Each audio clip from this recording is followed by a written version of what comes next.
the time right. Had to lose a little mind to get my mind right. Finally realized, but in hindsight, you wanted the limelight. Me priority never once. You kept close but never really wasn't. I accept you like a focus. Agree with all your choices. Needed you to need me. Needed you to see me. Until I found the right direction, I think my reflection would agree. Had to find the me in me. The Short Sport by King David Jordan.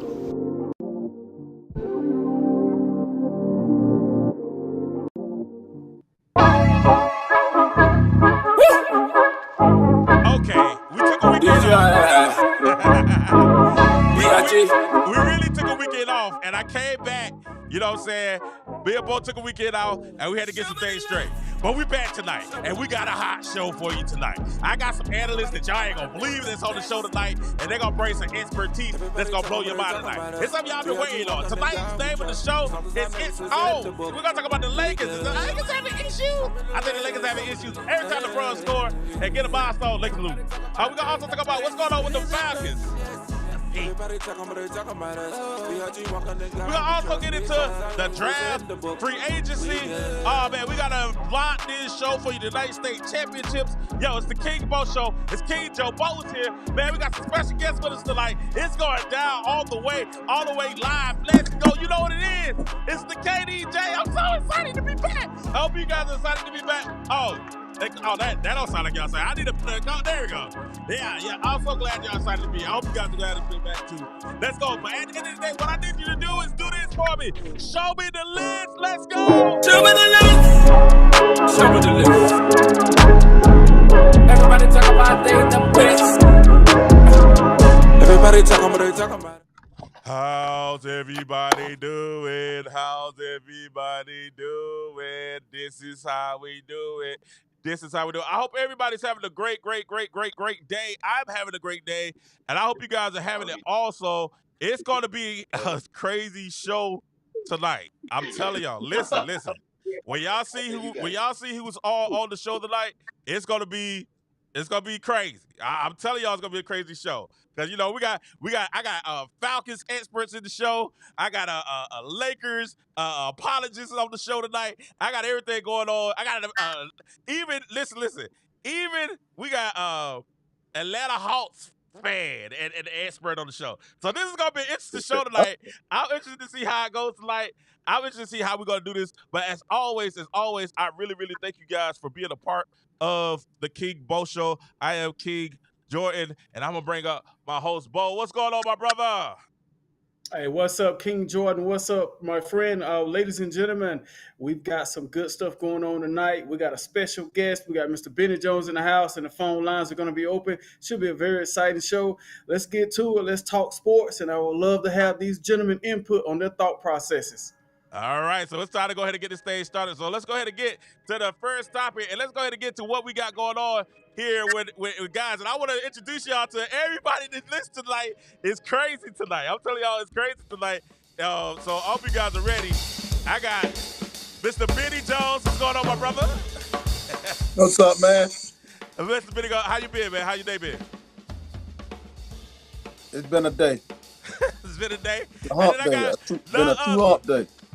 A true hump day. It's a true Wednesday. And then I got none other than the man, the myth, the legend, somebody that has been since we started the show, Bo, we've had people that wanted me to bring this guy on. And they wanted me to say, hey, you got to get him on. I just want to see y'all go back and forth one time. And I've been trying, and they don't even know. I've talked to them. We've had conversations behind the scenes, you know what I'm saying? And, you know, it's a joy and actually a pleasure for him to come on the show, man. Because people think we beef, you know what I'm saying? Because we have our disagreements and stuff like that. And I'm like, yeah, we be going in. That's my nemesis, you know what I'm saying? That's my nemesis. Y'all give it up for my brother, none other than Mr. Eddie Carswell. How you doing, Mr. Eddie? What's happening, people? I'm good, man. It's a pleasure, man, to be able to come on here and touch bases with you and Bo, man. I've been wanting to come on here for the longest, but because of my occupation, man, sometimes I ain't able to, you know what I'm saying, get off early enough, but we made it happen tonight, man. We're gonna make it a memorable one. Hey, I appreciate you taking the time, man. Each and every one of you guys, man. I appreciate Benny. I appreciate both of you guys taking the time to come and be a part of the show and to share. Man, we like to be informative. We like to be entertaining. We like to be educational, man, and have a good time here on the show, man. And I appreciate you guys taking the time to come on and just really, really, really be a part of us. Bo, Breezy. All right, we're talking. You want to bring up this crew. Bo, you want to bring up the Lakers and what's been going on with the Lakers and what's been happening so far with the Lakers and everything that's been going on with the Lakers. Now, what we know with the Lakers is this. Every time LeBron does a milestone, every time LeBron comes out and sets some type of record, that it always seems as if the Lakers get the brakes beat off of them. And they've been struggling all year. Now, I know, Eddie, you're not a Lakers fan. You're a Falcons fan, correct? Right. Hawks fan. I'm saying Hawks and Falcons. Hawks fan. Falcons, everything, all Georgia, everything, baby. All Georgia, everything. So if it's in Georgia, that's who I'm riding with. Well, people think I want to comment on that real quick about the Georgia love from Eddie and the teams that he like in Georgia. Hey, but you know what? If people think I hate on that real quick, I really think it's commendable. I think it's commendable that you're a Georgia fan. I couldn't stick with Georgia as much as they lose, but everybody else does. So, you know what I'm saying? I think it's a beautiful thing that it's a Georgia fan. Benny, what's your team, Benny, right now? What sport? I really don't have a team, man. I'm a fan. Man. We're talking basketball. I'm a fan now. I'm a fan right now, man. I told you I had to leave these fans alone. These teams let you down, so I kind of just said, you know what? I'm looking like, if I can be objective and look at things and see what's going on. You can't avoid it. You can't avoid it. Even if you're a fan of a player, you're gonna get let down sometime. Hey, EL, I got a question for you, man. I got a quick question for you, being a Falcon fan, man. No, you know what? I'm gonna go back to the Hawks real quick. I gotta ask you this question because I thought about this. Hawks fan so long. You ain't met no real Georgia, but I'm a real DSGB, just like Pastor Troy say. I'm a real live DSGB. So when they talk about repping Georgia, I rep Georgia and I take that serious. You know what I'm saying? Hey, now Georgia Tech ain't included in this repping. Hey, but if they ain't playing Georgia, I'm riding with Georgia Tech too. Most folks I know are Falcons fan, but I ain't heard too many folks that they Hawks fan that they still around Atlanta area. They got to go get them some heartburn medication to ride with the Falcons. But you know, hey, somebody got to do it, man. Ahead, I got a quick question about the Hawks, real quick, EL. Tell me what you think about this. Real quick, I thought about this last week, and when it happened, you came to my mind. I said, I wonder what EL thinks about this. So, Eddie, tell me how you feel about this. Are the Hawks better with the starting point guard out, or are they better with him? With Trae Young. I saw that little narrative when people was talking about it. You know what I'm saying? Because we came out and won 2 games right after he went down. So I went and checked what the record was with us not having him. We was 5-10 with him not playing. You know what I'm saying? But I'm gonna tell you something. I'm gonna tell you the weird thing about being an Atlanta fan. You got a faction of fans that's Atlanta Hawks fans, so to speak, but they hate Trae, hate the Stars. They don't like the Stars. They don't know how to treat Stars. That's why Stars don't want to come to Georgia and play. Because I don't know what it is. When you gotta listen to what this man does every year. He averaging 28 points and 10 assists every year. Yeah. Every year. I don't care. You don't trip up on them kind of numbers. You know what I'm saying? You put them kind of numbers up, you doing your thing, and you ain't no way that you are better off without that. You know what I'm saying? So no, the only thing they can say is he is because of his small stature that he is like a liability on defense. But he actually is 7th in the league in steals this year. You know what I'm saying? He's actually 7th in the league. Yeah, that's hard to do. When you averaging that many points, you dishing the ball out that much, and then you spending that much energy on defense. Hey, listen, man, that boy, he a bad boy, man. But a lot of people try to discredit him, man. But he's a right now. If he was to stop his career right now, you have an argument to be in the Hall of Fame already. Oh man, stop. Me personally, check the numbers. Hey, look at the numbers. Look at the numbers. The Hall of Fame. Oh my God, Trae Young in the Hall of Fame. That's Hall the of first time I Fame. ever heard I ever heard anybody say Trae Young and Hall of Fame in the same sentence. You know what I'm Woo! saying? NBA Boy, All-Star, yes, NBA All-Star, and a hey, he perennial a good true player. Georgia. He a true Georgia fan. All the way to the court. That's why I Hey, like him. You know what I'm saying? I respect him for it. You know what I'm hey, saying? but see now what I'm saying, I'm not making no homer statement. I'm telling you, based on his production. Look at his production, man. He's putting up numbers. Isaiah Thomas ain't never put no numbers up like this. Isaiah Thomas, I don't know if he averaged over 22, 23 points a game. This dude done averaged 30 points a game, and the last 2 years he done had the most assists in the league. The last 2 years running. You know what I'm saying? So he was the only player that ever averaged 30 and 10 in college. Whenever he had that 1 year in Oklahoma, came in the NBA, started doing the same exact thing. You know what I'm saying? He ain't changed up. He started still playing the same. That's why I don't understand. They try to give him this rap like he is a selfish player. How you selfish and you averaging double-digit assists? I don't get Me ask you the this narrative. question. You know what I'm saying? Hey, me ask the question another way. Do you feel like the players around him to shoot the ball more, because with him handling the ball, you that team leading score and assist. Do you feel like by him being out, that frees up the other players to say, okay, I feel more comfortable. I don't feel like I'm tired to waiting on Trae Young to do this, see what he gonna do. No, I mean it's anytime you got a player of Trey's caliber, when he ain't in the game, your responsibility rises now. You know what I'm saying? Your role gonna increase because somebody got to, you know what I'm saying, whatever he was contributing to the team, we're gonna have that from somewhere else. So if you was the number three Yep, the yep. number three scorer on the team, now you got to raise him to the number two. So if you was averaging say 15 points a game, we need you to put in 21, 22 now. You know what I'm saying? So it ain't that they play better when he ain't around. It's just that your responsibility rises because now we got to have somebody take up the slack that he leave whenever he ain't on the court. You know what I'm saying? I think that goes anytime any star is out. You know what I'm saying? You got to have other players to step their game up, and that's just what you got. You know? Bo, how you feel about it? Man, I think personally, Atlanta should have been giving him some help around about 2 years ago. Get a couple more guys in there who Yep. could drop 12 to 17 points a game to help him out, man, so they can get on to the next level. That's what I felt They like let should Thank have been them go. happening in Atlanta by now. I mean, I'm just They gonna let put a it out couple there. of them go. If it weren't for the Lakers, honestly, guys, I'd be a Hawks fan because the Hawks are my second most favorite team. Whenever they make the playoffs, I pull for them in the East. I grew up watching the Hawks. If it wasn't for the Lakers, I'm a 100% Hawk fan. So I've got a couple of Hawks T-shirts, and I I want to can't see the believe Hawks that. play well and do well. Yeah, That's I like the amazing. Hawks. That's unbelievable. I don't know. Now, Hey, you. See I've that, and always been a this honestly Hawks up. fan. though, honestly though, to be honest with you though, the Hawks, I like the Hawks young core, right?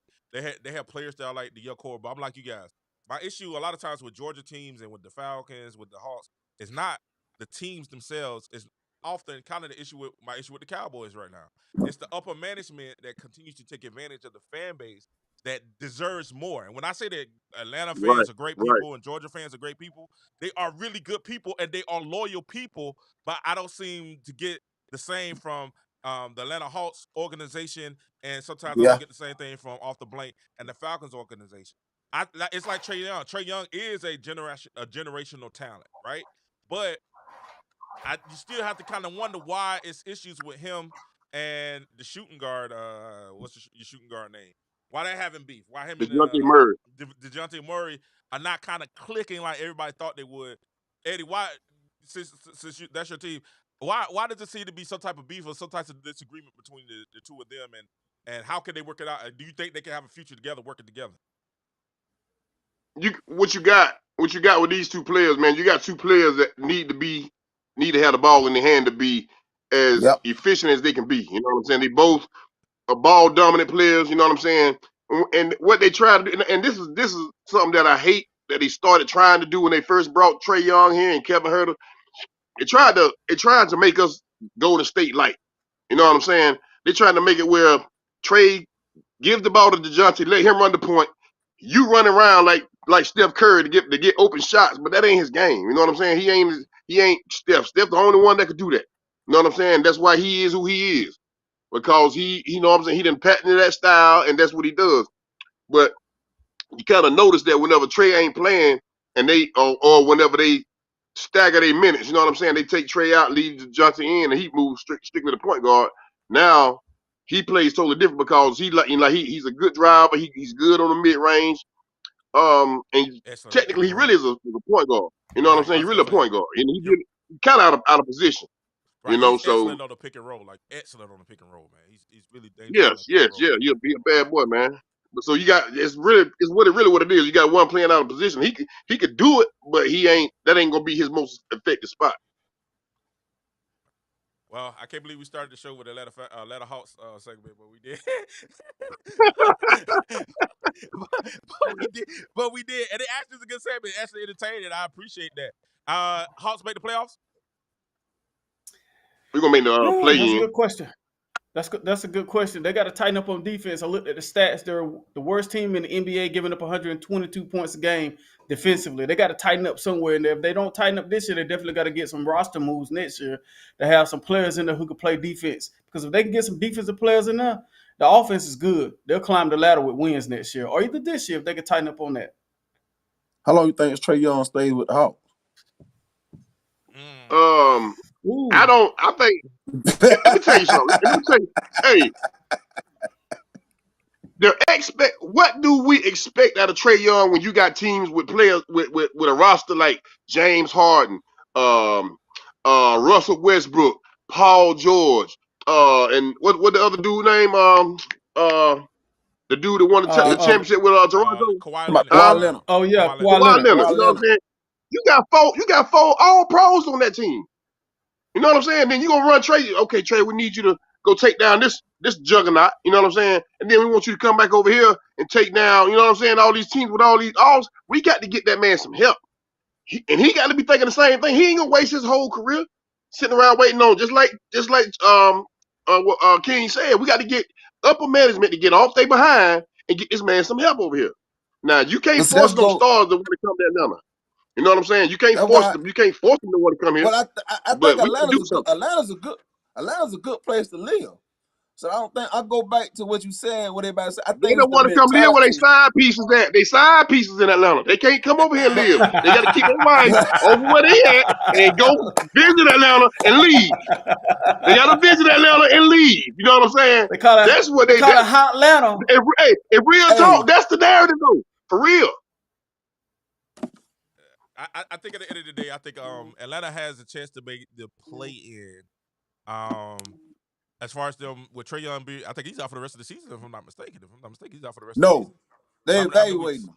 Okay, they still evaluate, but it's they're gonna gonna evaluate after 4 weeks.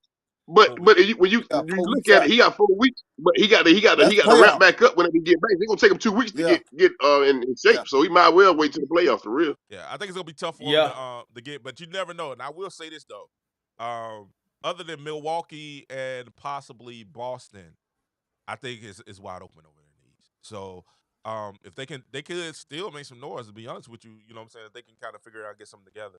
But yeah, we dangerous. We get in there, we dangerous now. Right. And a team that people not talking about either is Cleveland.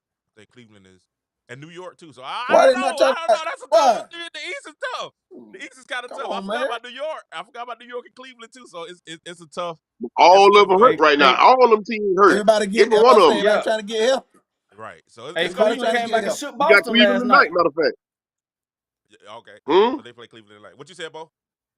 Cleveland came back and shook Boston last night. Right. Oh, they beat them last night? By 1 point. Yeah, they was up by 19. They came back and won that game. Yep. God dang. Yeah, Cleveland. Yeah, so it's gonna be interesting. I like I said, I like that Atlanta's a young core. They probably a veteran or two away from getting where they want to do, and it's interesting. That might be why Eddie brought up a great point.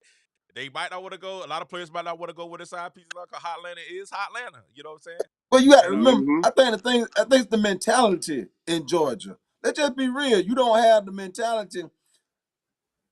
When Vic was here, you had the crowd. Let's look at the fact when Vic was here, you had the crowd here, but you didn't give him no help. All of a sudden, you realize, when Vic leave, we don't have no offensive line. Vic had help. He didn't take it serious. He didn't take studying his playbook serious and learn how to read defense. He admitted that though. But that too. But let's look what you had around him. Let's look. You can't give a man $100 million before he learn how to read the playbook. When you got Dominique, when the Hawks had Dominique, you really didn't have. You see what I'm saying? You got these teams, but it's like, okay, it's something about. I think the owners in Atlanta think, okay, we know we got a crowd base. If it's dominantly black, they gonna come out, they gonna support. We just got to give them a little bit, dang it, that carrot out there. We ain't got to do too much. We ain't got let's just dang it out there. Let's don't spend the money. Everybody, you got owners that know. Let's just be real. You got owners. Jerry Jones don't mind spending no money to get what he need to get. Same thing when you go to about Los Angeles Lakers and all these other teams. They will spend. Obviously, the owner of the Clippers don't care. I mean, they like, we gonna do what we got to do to get you here. Don't tell me. The players will come. Side piece, no side piece. You offer the money, they coming. Well, I think the issue, or if we talk about the Cowboys, I can talk about that.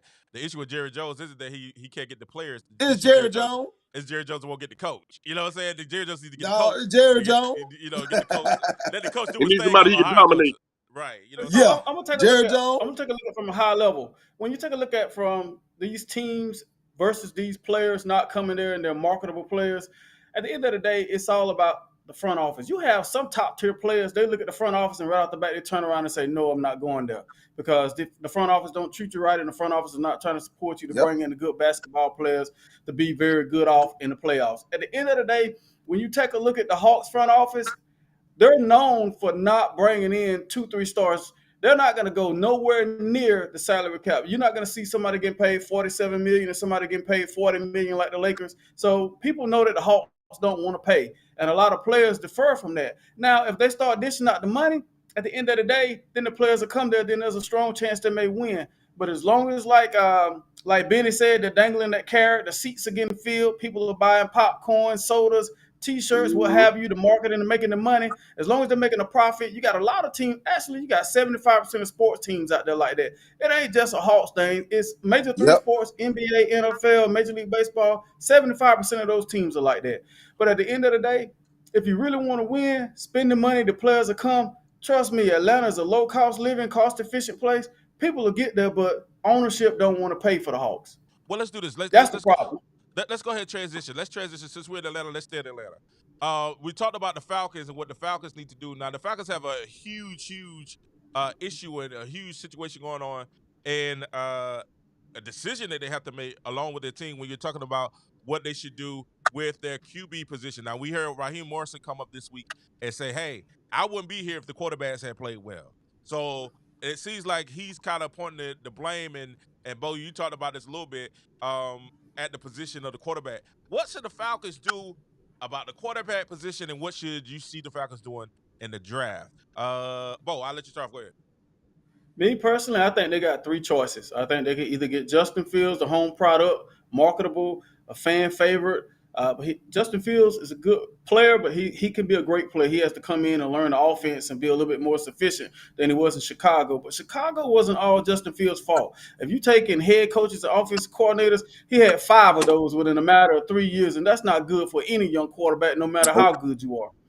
So Chicago, to me, has failed Justin Fields. To me, they failed him, and now they're trying to get rid of him, and I think they've done the kid wrong. Just to be 100%, that's how I feel about it. Now, could he have been a better player in certain aspects? Of course he could have. Yes, he could have. But, once again, we're talking about a young kid trying to find his way in the NFL. You don't find too many of them going in their first 2-3 years winning Super Bowls and being standouts. It happened every blue moon, but not a lot.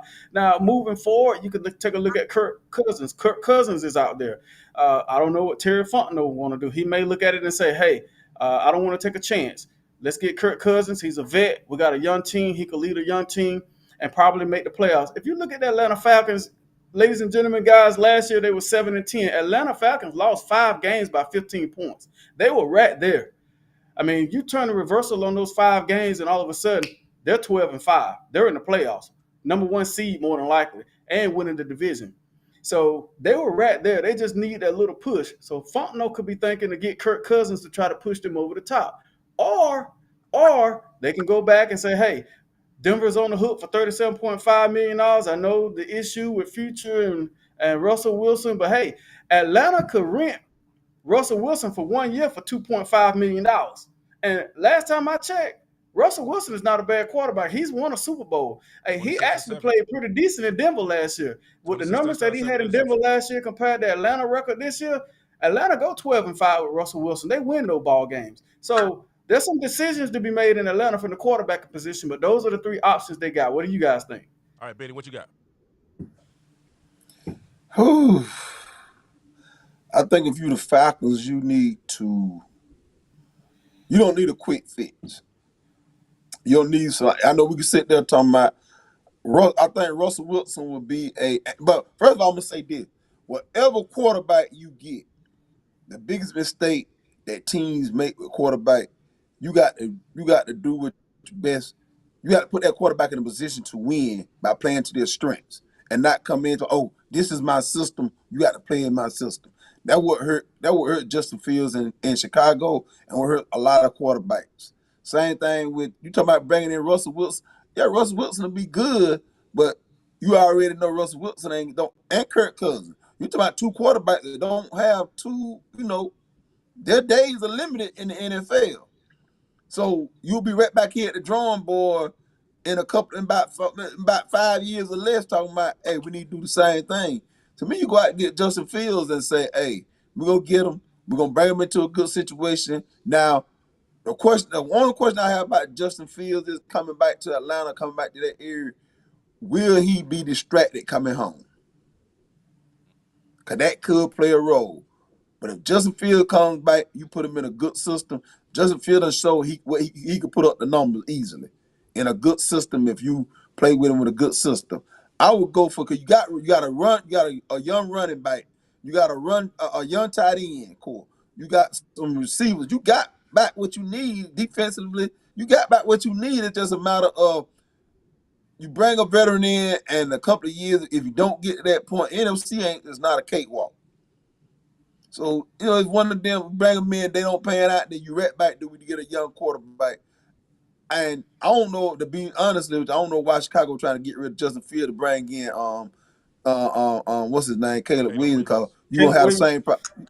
You will have the same problem with him because you're not going to develop him and have to surround him with what he needs. Okay. And Eddie, I purposely left you last because I know you said something. I saw something on your post where you said, hey, I'd rather have Kirk Cousins than Justin Fields. And I was like, hey, man, I was talking like your daughters did. Eddie might be smoking that stuff, you know what I'm saying? I don't know what to do. But at the end of the day, and I don't know if y'all heard the rumors about Kansas City trying to get Kyle Pitts from the Falcons, too. I don't know if y'all heard about that. They're trying to trade for Kyle Pitts. I've seen the trade rumors. Right. Eddie, how do you feel? What do you think your guys have to do to be successful? Should they go after a veteran? Should they go after Justin Fields? Should they draft? I hear J.J. McCarthy name came up. The boy from Kentucky, which I don't understand. But I hear these names. What should you guys do at a quarterback position, or should you guys trade down and go for other positions? What do you think you guys should do? When you hear Raheem Morris talk in interviews, the one thing he always parrots is he needs an elite process of information when he comes to the line. You know what I'm saying? He need a vet. That's a veteran. You ain't getting that out of no rookie. So that's disqualified the rookie already. So we ain't gonna even think about drafting nobody. Because for one, Arthur Blank already running on fume. He wanna win a championship like the next week. So he ain't, you know what I'm saying? He already damn near 90. You know what I'm saying? So that man wanna go ahead and get this thing done so he can go ahead and and solidify his legacy. So when you look at the veterans that's available, I heard an interview today. I listened to 92.9 the game all day on the radio while I'm driving my truck, and they was talking about Russell Wilson because I really kind of just like y'all was talking about. You can get Russell Wilson $2.5 million, and then you can use the rest of your money. We got about $50 million in salary cap money to use to build that team up. The smart move would be to get him, spend that little money on him, let Denver pay him, use that money to build up that roster, man, and make a championship run.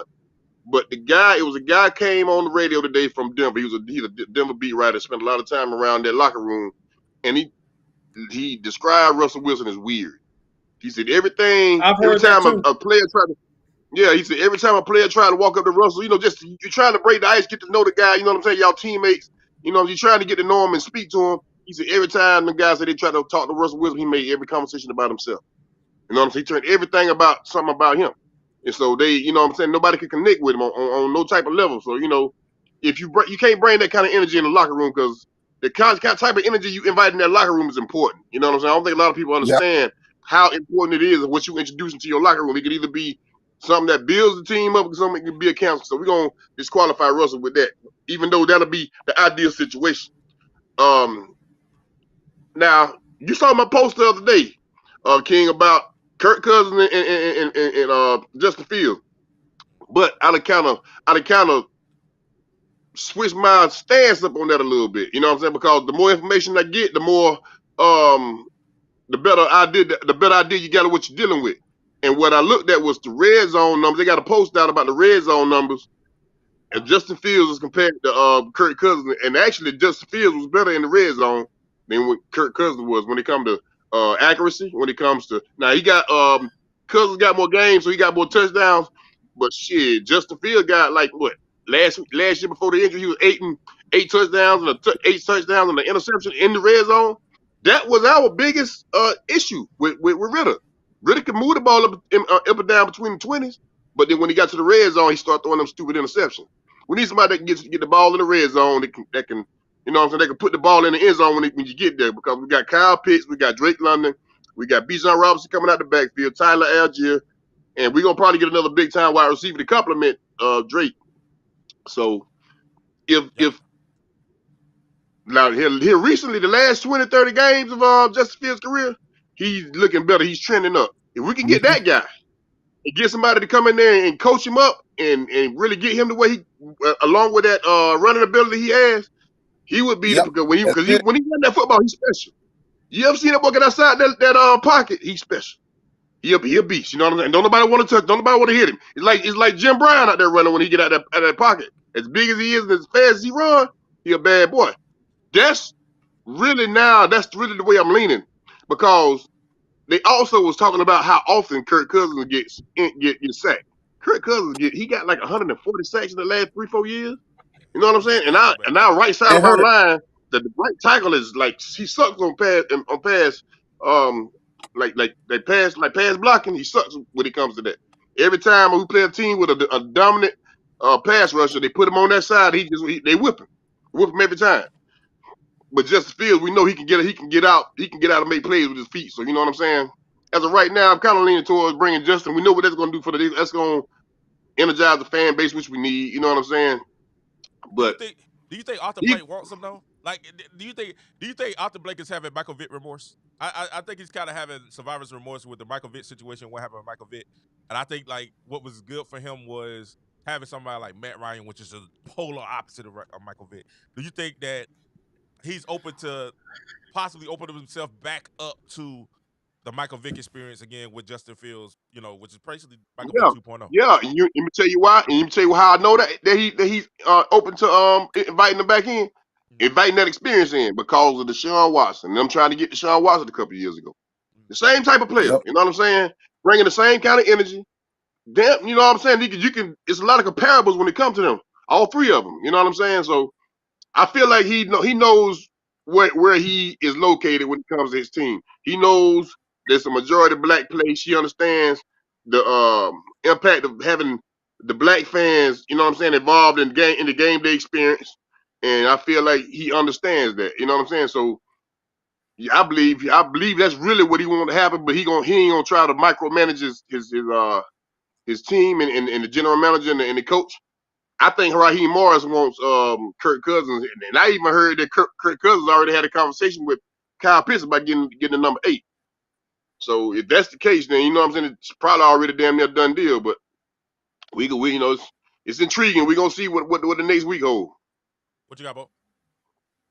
Well, to be honest to you, you sit back and look at it from both sides. Fontenot, Morris, Zach Robinson, they're probably going to lean more toward the veteran quarterback. But I'm going to say this about Justin Fields. If Justin Fields comes to Atlanta and plays well, it's going to be a rough match for anybody to come in there and take a ball game out of Atlanta Dome, because that crowd is going to be there. The players are going to be playing with a different energy level. And then you put him outside on grass, he's going to go get those 4 yards to keep those chains moving. And he got good receivers and he got good running backs. Hey, either way, I think it's the future or now. It all depends on how Arthur Blank flipped that coins and what decision he allowed Terry Fontenot to make to pull that trigger for which quarterback that he wants. King, what's your thought on it? I'm trying to figure out why every time we get, I would switch your legs a little bit. I think it's just every time we get a black coach, they got to have a white quarterback. Like at this time here, Raheem Morris, man, like bro. Like, It's the first time we had a black coach. We no, but I'm saying not was just in about when he was here Atlanta, before. right? No, not just in Atlanta. I'm talking about different teams, Oh, okay. like where Arizona had, they got Rosen instead of getting the brother. Like they Hey, let me just say this about even in Rosen. Pittsburgh, Rosen is garbage. Rosen was garbage. First round pick, and then the Miami Dolphins, my team, complete idiots. They turn around and trade for him for a second round pick. Yeah, man, Rosen was garbage. I don't mean no harm, y'all, but Josh Rosen from UCLA was straight garbage. He should have went straight out of college, straight to the Canadian Football League. and I get Kirk Cousins is a veteran quarterback with experience, right? But What what has he? experience with What what? I was gonna say he hasn't. What? Let me finish. Ain't I know won this nothing. right. Shoot. He ain't won. He ain't won He a just been game. in You the know what league I'm long. saying? He ain't won nothing. You know what I'm saying? League So long. I get it. I get it. You know, he can read the defense, and you know he has No, he those. can't. If he can read What? the defense, he'll stay. He won't stay injured so much. All I'm saying is Hey, this. son, But They said it too. Cousins is injury prone. And you already sat there and said, the man that said the Carswell and said, your right side of your line is weak. Kirk Cousins will not play a full season. If you get him in there, he gonna get hit. And then you're gonna be like, well, we got a quarterback. But that's Well, all you I should have got understand. Justin Fields that could do. Justin Fields will help improve your running game and your passing game. He gonna help your running back out. You do a I agree with that. RPO with him. Right. Hey, I'm gonna be honest with you about Justin Fields. I felt like the Atlanta Falcons should have drafted him when he came out of Ohio State. They had a chance to get him then. I don't mean no harm, but I felt like they should have went ahead and picked him. Even though no matter what quarterback they had, they should have picked up Justin Fields and said, "Hey, this is our kid. He's going to be our developmental project. He could sit for the first year." But now everybody's so stuck on, "Oh, he's a rookie. Put him out there." But that's based on the situation, because some rookies go out there as a quarterback and do well, and some of them go out there and falter. I think the issue is going to be this. I think this is what the Falcons could be thinking also. Like I said, I heard that they're a couple of draft picks off. I think Chicago wants a 1, 2, and 3, and I think that's ridiculous. I think the Falcons will become cool with First round, second round, and third round. 1, 2, and 3. That's what I heard. They want a 1, 2, and 3. I think that's Man, ridiculous. what is Ryan Pace doing over there in Chicago, man? What is Pace over there doing? I would not do that. I would do a 2 and a 3, maybe a 1 and a 3, and some cash or whatever. But I think the Falcons could be looking at this too, and ain't nobody said anything about this. I think they really could be looking at Shedeur Sanders for next year. You know what I'm saying? That could be.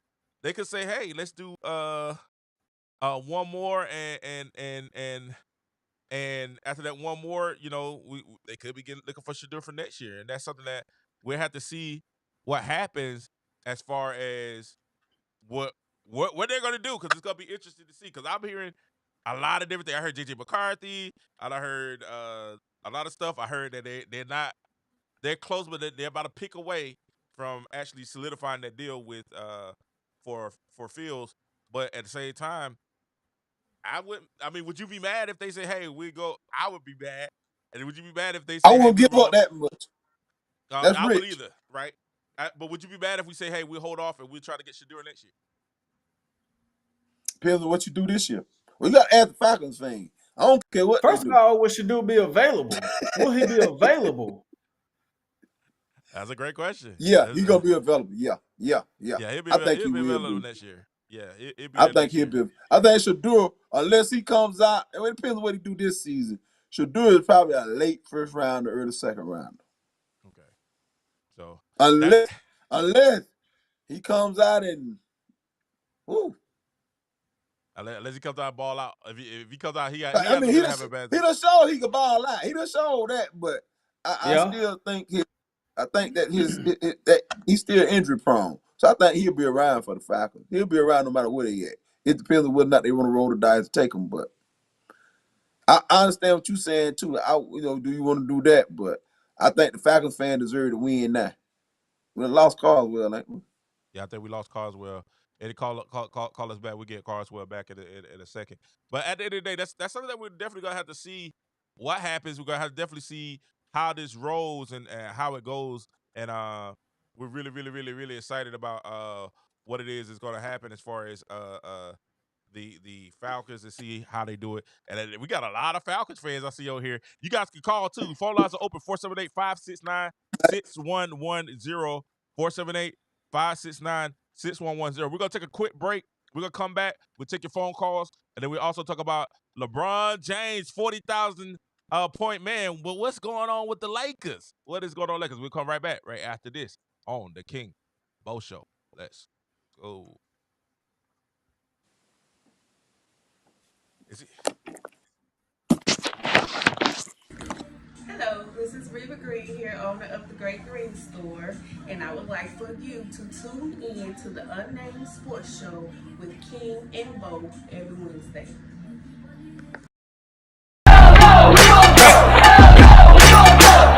One man, one sound two. I'm gonna get in so much trouble for this. But y'all told me it's the Wild Wild West. There were no more rules. Y'all said we make our own rules. Some of y'all wanted me to leave. You know what I'm saying? But I ain't going nowhere. It was just a prolonged absence. So let me tell you how I really feel about you. I really feel like you. Du jour by King David Jordan.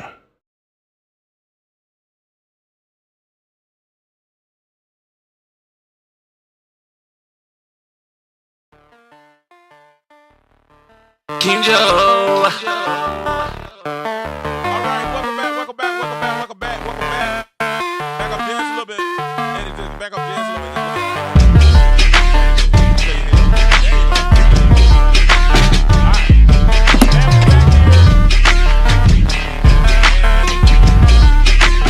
bit. We just had a great conversation. I didn't know we had to be the Atlanta Falcons and Hawks fans. You know what I'm saying? We had a great conversation. It could be the Eddie Carswell effect. They got the numbers up and crazy like it is. You know what I'm saying? You know, so we're glad to have him on. Him and Benny coming and joining me and Bo on the King Bo Show, man. We appreciate them guys for coming through and really giving us some much needed insight. We're gonna move to a team that actually has something to play for it. No, just play. I got you. I'm Benny. Let me stop. We're gonna move to the Lakers. That's right. The Lakers. LeBron James. That's what they call it. LeBron James had the opportunity of getting actually breaking 40,000 points. Am I right, Bo? Is that 40,000 points? 40,000? 40,000 points for Mr. LeBron James, and every point he's scoring now is a record breaker. That's wild. I think that's amazing. Every point he scores now is a record breaker? It is a record breaker because no one else has nowhere near him. Every time he scores, it escalates into another record. So that's actually pretty good. Now, but we've noticed with LeBron James though is this: every time he breaks a record, every time he gets in the situation where he breaks it, the Lakers lose. And Lakers lose. And Bo, I had those stats for you, but you know, with everybody being all that kind of is right now, I don't want to mess up the stream. Do you have them in front of you? Do you have those stats that you want to talk about? I think I may have those. Give me 1 second, guys. Give me one quick second. Let me see. The issue is every time the Lakers play and LeBron does one of these things, he breaks the all-time leading scorers. Anytime he breaks it or he breaks the $40,000 points, it seems as if the Lakers are they lose, they struggle. And my issue is this, and I think the issue is this why everybody kind of gets settled. My issue is this: when LeBron James is doing this, I have my own thought process of why the Lakers struggle when LeBron James has some type of a milestone to climb. And I think it starts with one person and one person only. Well, two people really, but one particular person, LeBron James. LeBron James. Give it a thumbs up, Eddie, when you good. LeBron James. So I think those things are the reason why we sit there and we go through. They go through a lull when he has these milestones because LeBron don't play like LeBron. He play okay, good job. LeBron doesn't play like LeBron. LeBron plays like someone else other than what LeBron should play like. He becomes ball dominant. He looks to score. He isolates the ball rather than being what we expect from LeBron James, which is a person that moves in, a person that moves the ball around, that dominates the ball, and different things of that nature. But why do you feel like the Lakers kind of struggle when LeBron James is playing? Why do you feel like the Lakers are struggling right now in the situation in the season that they are right now also. Well, gentlemen, I got about 10 different stats to read off to you guys. The Lakers. The Lakers are the worst in the NBA with 8.2 offensive rebounds per game. The worst in the NBA. Wow. They're a 19th in free throw percentage at 77.2%. And think about it, guys. We got 30 teams in there, so they're almost in the bottom second third in free throw percentage. They're 20th in points scored. So that puts them in the lower half of the less two thirds. And they have lost to the Denver Nuggets 8 consecutive times. 8 consecutive times to Denver. That is a lot of times in a row in the NBA. The longest winning streak of the season for the Lakers has been 4 games. Their longest losing streak has been 4 games, which they have eclipsed that twice. The average player on the team is 26. LeBron makes $47.6 million a year. AD makes $40.6 million a year. The top 5 scorers of the Lakers average 51.26 field goal percentage, meaning they're hitting more than half of their shots. The problem with the Lakers is their defense. The Lakers are one of the worst defensive teams in the NBA, giving up well over 117 points a game. Their next 3 games, the Sacramento Kings, 34-26, the Milwaukee Bucks, 41-21, the Minnesota Timberwolves, 43-19. Those are the next 3 games. And the Lakers sit right now at 34-29. We are about to find out right now, this week, what they're made of. It doesn't matter about LeBron breaking all those records. They can shoot the ball with anybody. But their problem is they can't stop anybody. And they're missing free throws and they can't get offensive rebounds. And that tells me something about the Lakers. They're not fundamentally sound. And I blame that on the front office and coaching, because the coaches need to know the strengths versus the weaknesses, who they need to have, what they don't need to have. And the front office provide that for them. But the Lakers are struggling. LeBron has asked for a 2-year contract, $120 million, $60 million per year. Does he deserve it? You can say he does from a marketing standpoint. But these are not equating to wins nor championships for the Lakers. The team play when they want to play. They played their butt off in the in-season tournament. They seemed like a world championship type team. But after the in-season tournament, they went right back to mediocrity. I got a problem with that because I'm a diehard Laker fan, man. And from what I see, they don't have people out there who want to win. I think LeBron want to break records and do his thing. He's not worried about another ring, because if anybody say anything to LeBron about a ring, the first thing he's going to say is, hey, I brought you a championship. So what are you arguing about? So the Lakers, to me, they're not hungry. And I think that's the problem. And I don't think Darvin Ham is a great fit for what they're doing. If he is, he needs to start specializing in defense or hire somebody who specializes in defense. But overall, I think we're in the trouble. I think we're in a world of trouble. If we make the playoffs, I think we're going to be embarrassed. I don't think we'll make it to the Western Conference Finals this year like we did last year. I think we're going downhill. I can see that easily, and the numbers say so. What do you guys think? What you think, Eddie? I just think they ain't got enough. You know what I'm saying, to compete in the West. You got the Clippers over there. You got Denver. You got Phoenix. You got Dallas. You got a lot of teams with a lot more talent than what LA got. You know what I'm saying? And my niece is a big Laker fan, and she's telling me that LeBron need to take less money so he can strengthen that core for that team to be what it needs to be. You know what I'm saying? So I told her LeBron brings way too much money to that franchise and to the league as a whole to take a pay cut for anybody. You know what I'm saying? He is the face of the league still to this day at his 39 at the rightful age of 39. So I can understand why he probably wouldn't do that. But as far as looking at the roster and the talent that's on there, I just don't see it. I don't see after you take out LeBron and AD. I just don't see it. I like the addition of the young guy that y'all just got, Spencer Dinwiddie. I like the add him to the team. I think he's gonna bring a lot to that bench. You know what I'm saying? But I just don't. Russell, I don't.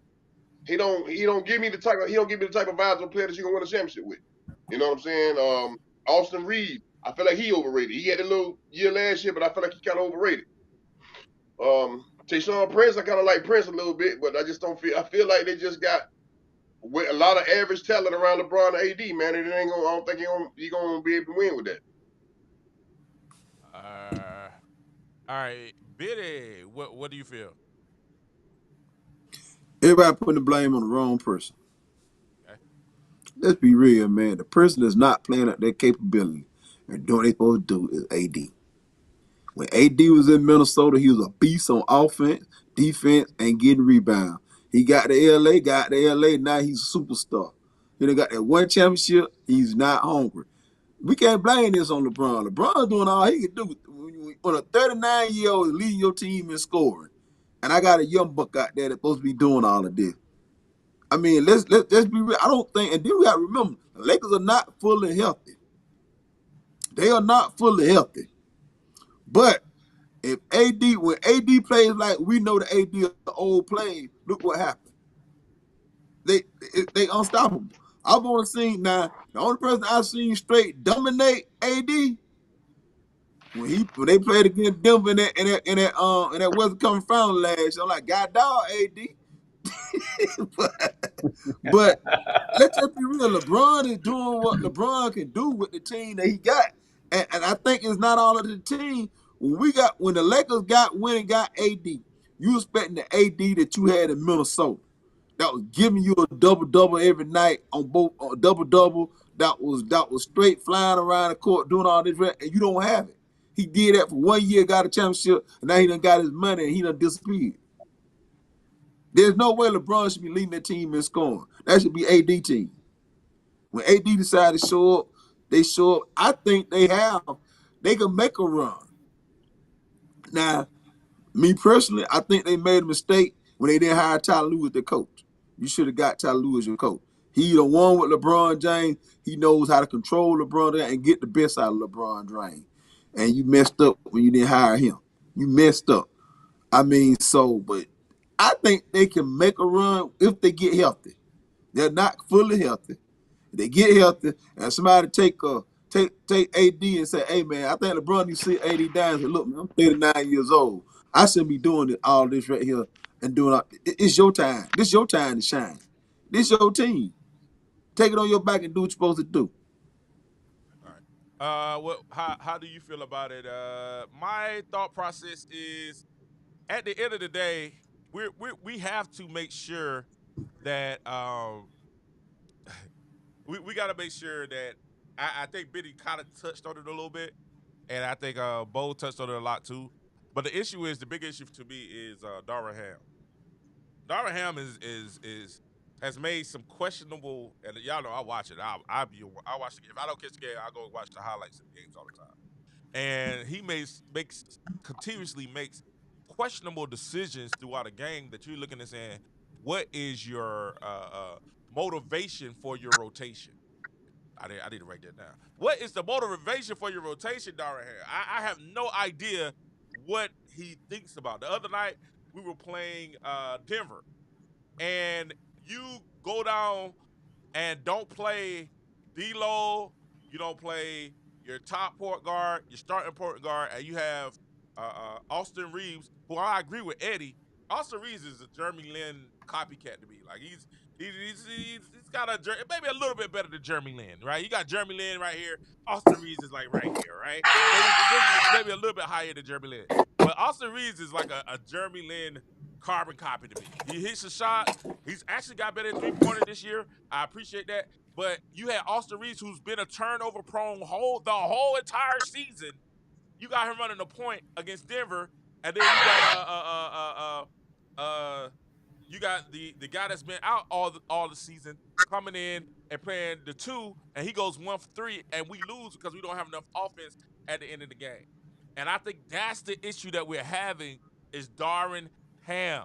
Darvin Ham continues to let LeBron sit up there and run ISO and pick and roll and dominate the ball. When the Lakers are there at their best, you let your point guards get the ball, they run the court, play LeBron off the ball. We still can run the pick and roll within the set, play the ball off the ball, but let them get the ball to AD. And a lot of times, Benny, we blame AD and we give AD a hard time for not being there. We give AD a hard time uh, for what not scoring and not showing up. But what we don't say is, and what we don't do a lot of times is, we don't sit there and say, okay, are they running plays? AD is not a point guard. AD is a big man. Somebody, it's like Shaq. It's like Shaq used to come and tell him, hey man, give me the ball and punch you in the face, right? So AD is a big man. So you have to feed him the ball in order for him to be effective. There were a couple of games where they started letting AD bring the ball up, kind of like the Joker does, and because he has that skill set. But if you're not going to do that, if LeBron is going to dominate the ball, he's not even running pick and roll with AD. LeBron's main person, if you look at the amount of assists, the main assist person LeBron like passing the ball to is what's the guy, the small forward, dark skinned guy with the braids. I can't think of his name right now. Prince. Prince. Tayshaun Prince. Tayshaun Prince is the number one person LeBron wants to throw the ball to. He's not even looking for AD for assists. So at the end of the day, that's coaching. That's coaching. Darwin Ham has to run sets for Anthony Davis and not let Anthony Davis get bored in the game. We know that Anthony Davis isn't the most mentally tough player in the NBA. We actually know Anthony Davis kind of mentally weak, True. right? So Yep. you have to I keep him agree with interested. that. You have to keep him interested in the game. You have to keep Anthony Davis interested in the game.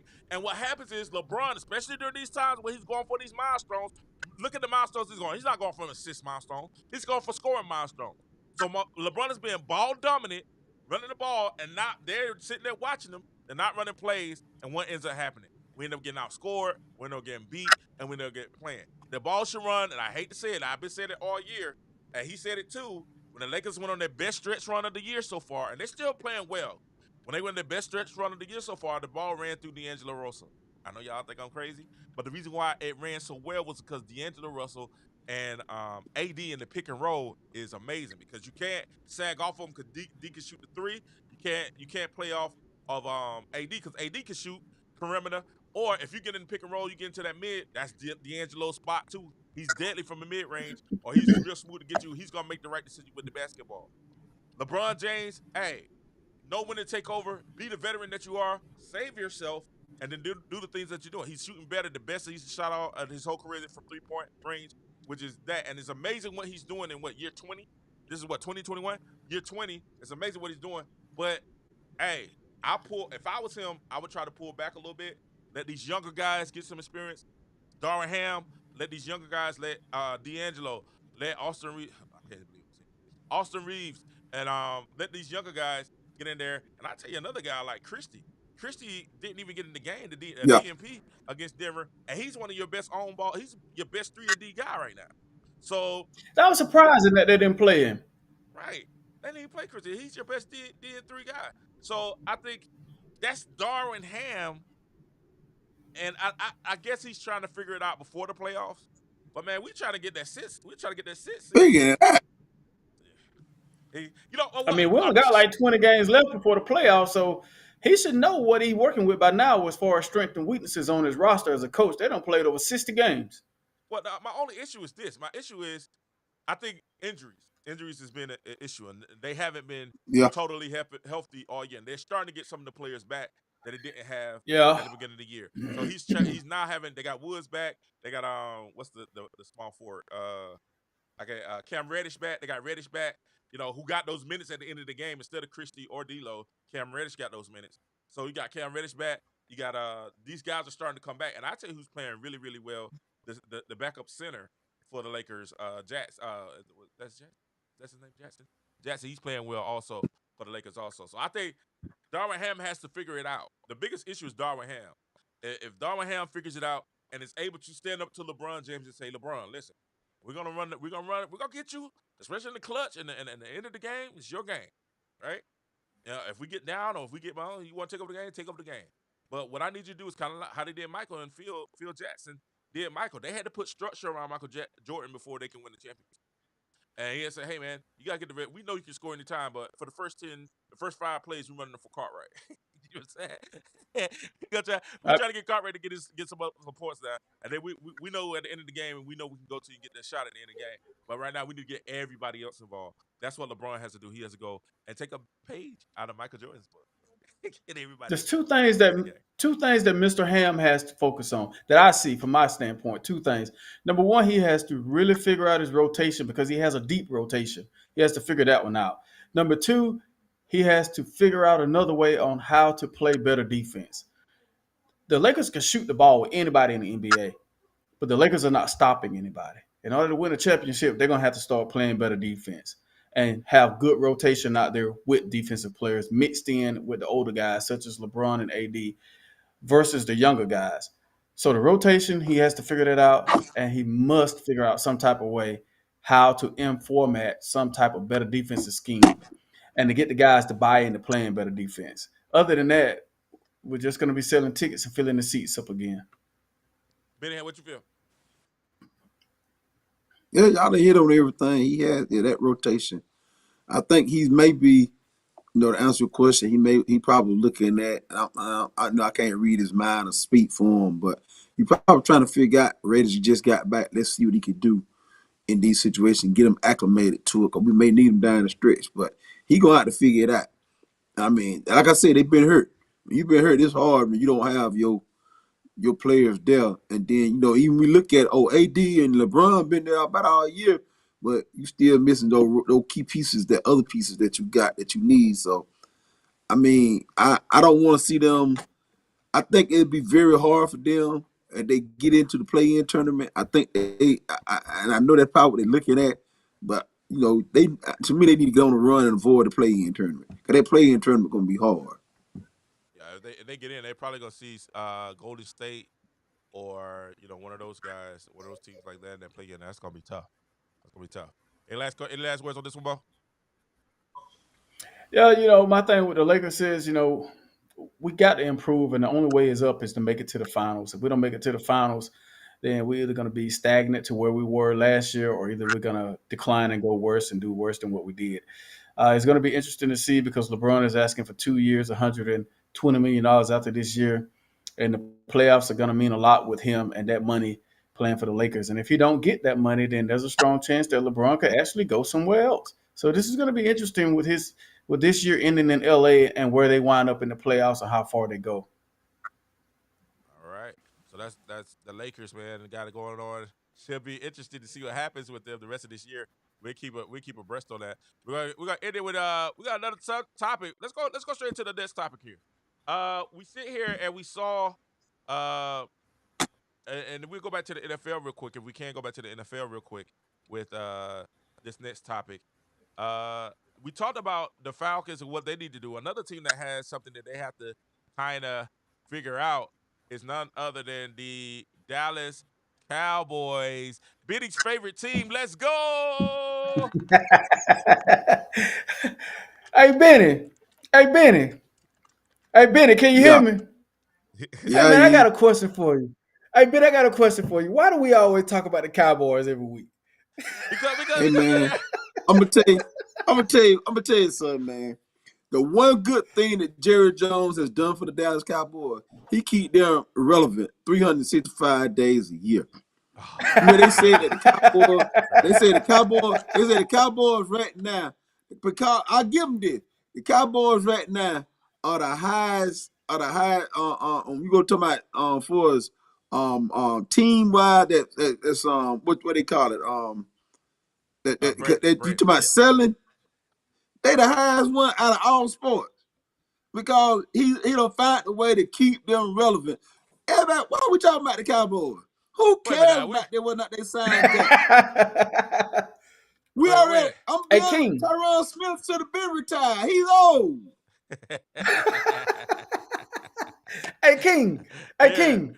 I'm Hey, can I listening. tell you a quick story about? Can I tell you a quick story about the Cowboys? Go ahead. I'm all ears. Okay, so I'm not gonna call his name, but the Cowboys won the Super Bowl in 1995. Their starting safety went on vacation after the Super Bowl to the Amalfi Coast in Italy. Okay. So he goes to Italy. He walks into this store, and he said him and his wife went over there, and they wanted to escape from everybody, and nobody would know who they are. He said he walks into this store in the Amalfi Coast in Italy, and he said he did not have on any cowboy gear. And the lady behind the desk looked at him and said, "How about them Cowboys?" So Yes, she that should have. tells you how popular. That tells you how popular the Cowboys are. Well, can you can you blame these people for being like? Can you legitimately blame people for being Cowboy fans? I can't. I understand. As a matter of fact, y'all see the colors I got on today, blue and gray. Y'all know what I'm saying? That's what we do. You know what I'm saying? It's all about the Cowboys. And Hey We King, led to the Super Bowl.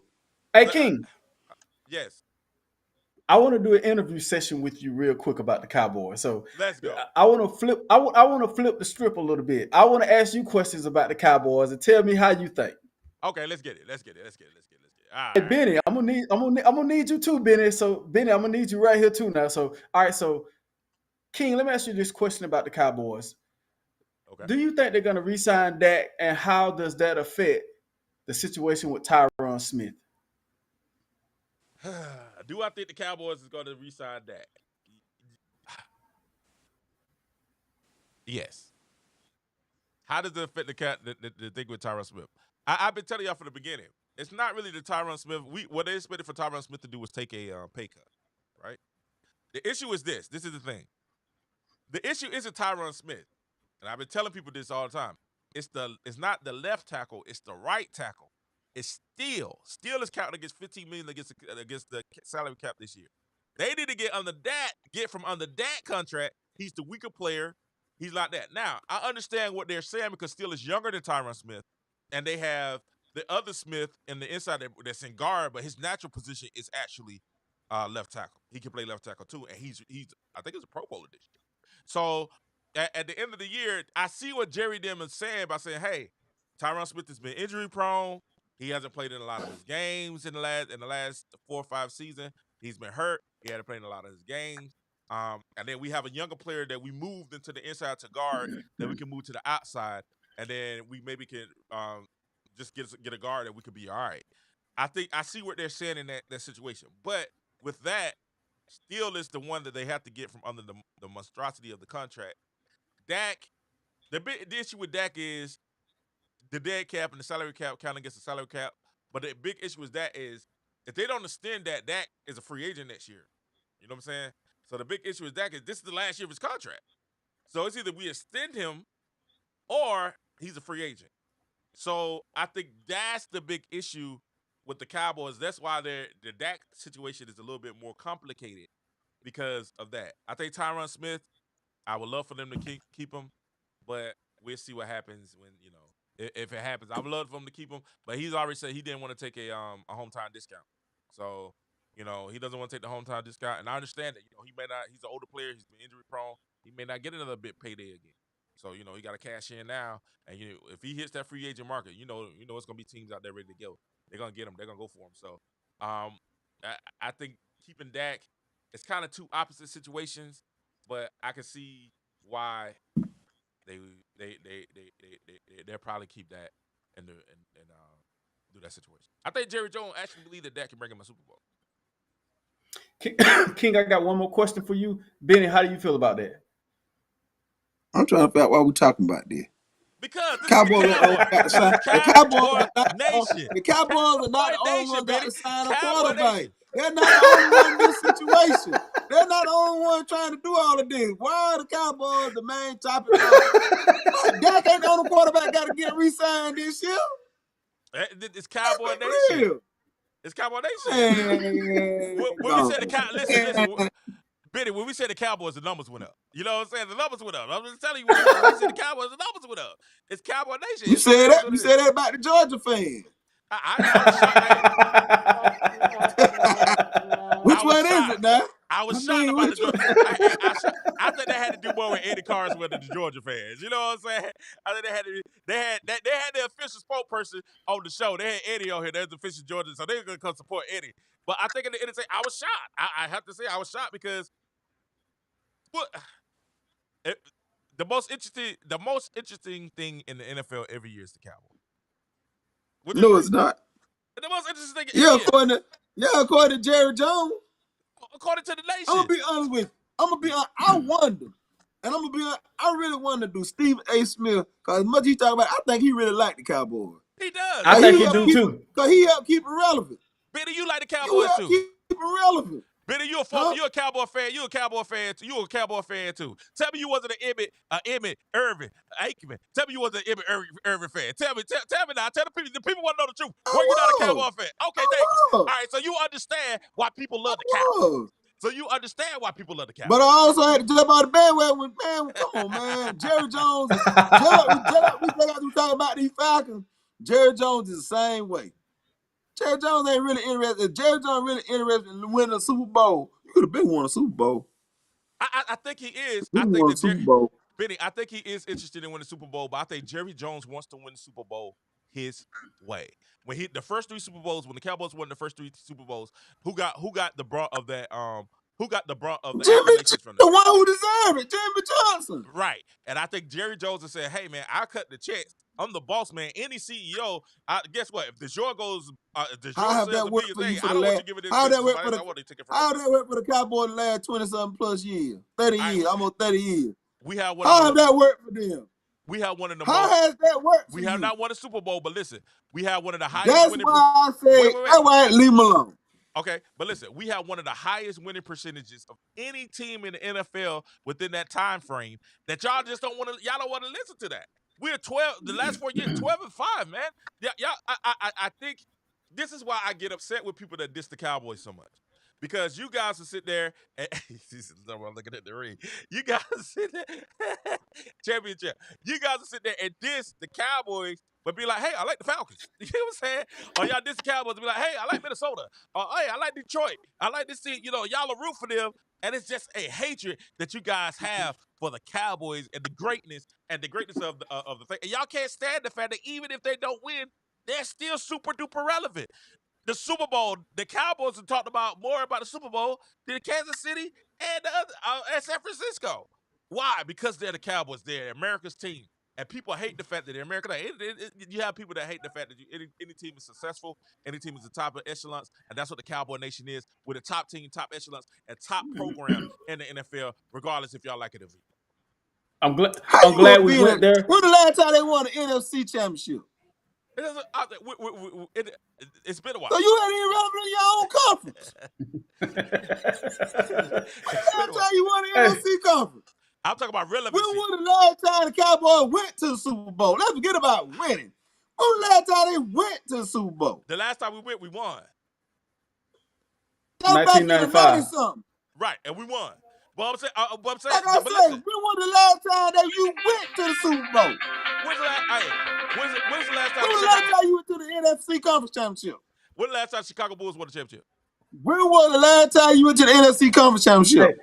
It's been a while. So guys, let me ask you guys this question. All right, so I'm glad that we're talking about Super Bowls, NFC championships, divisions. So this is the last question, the second part of that.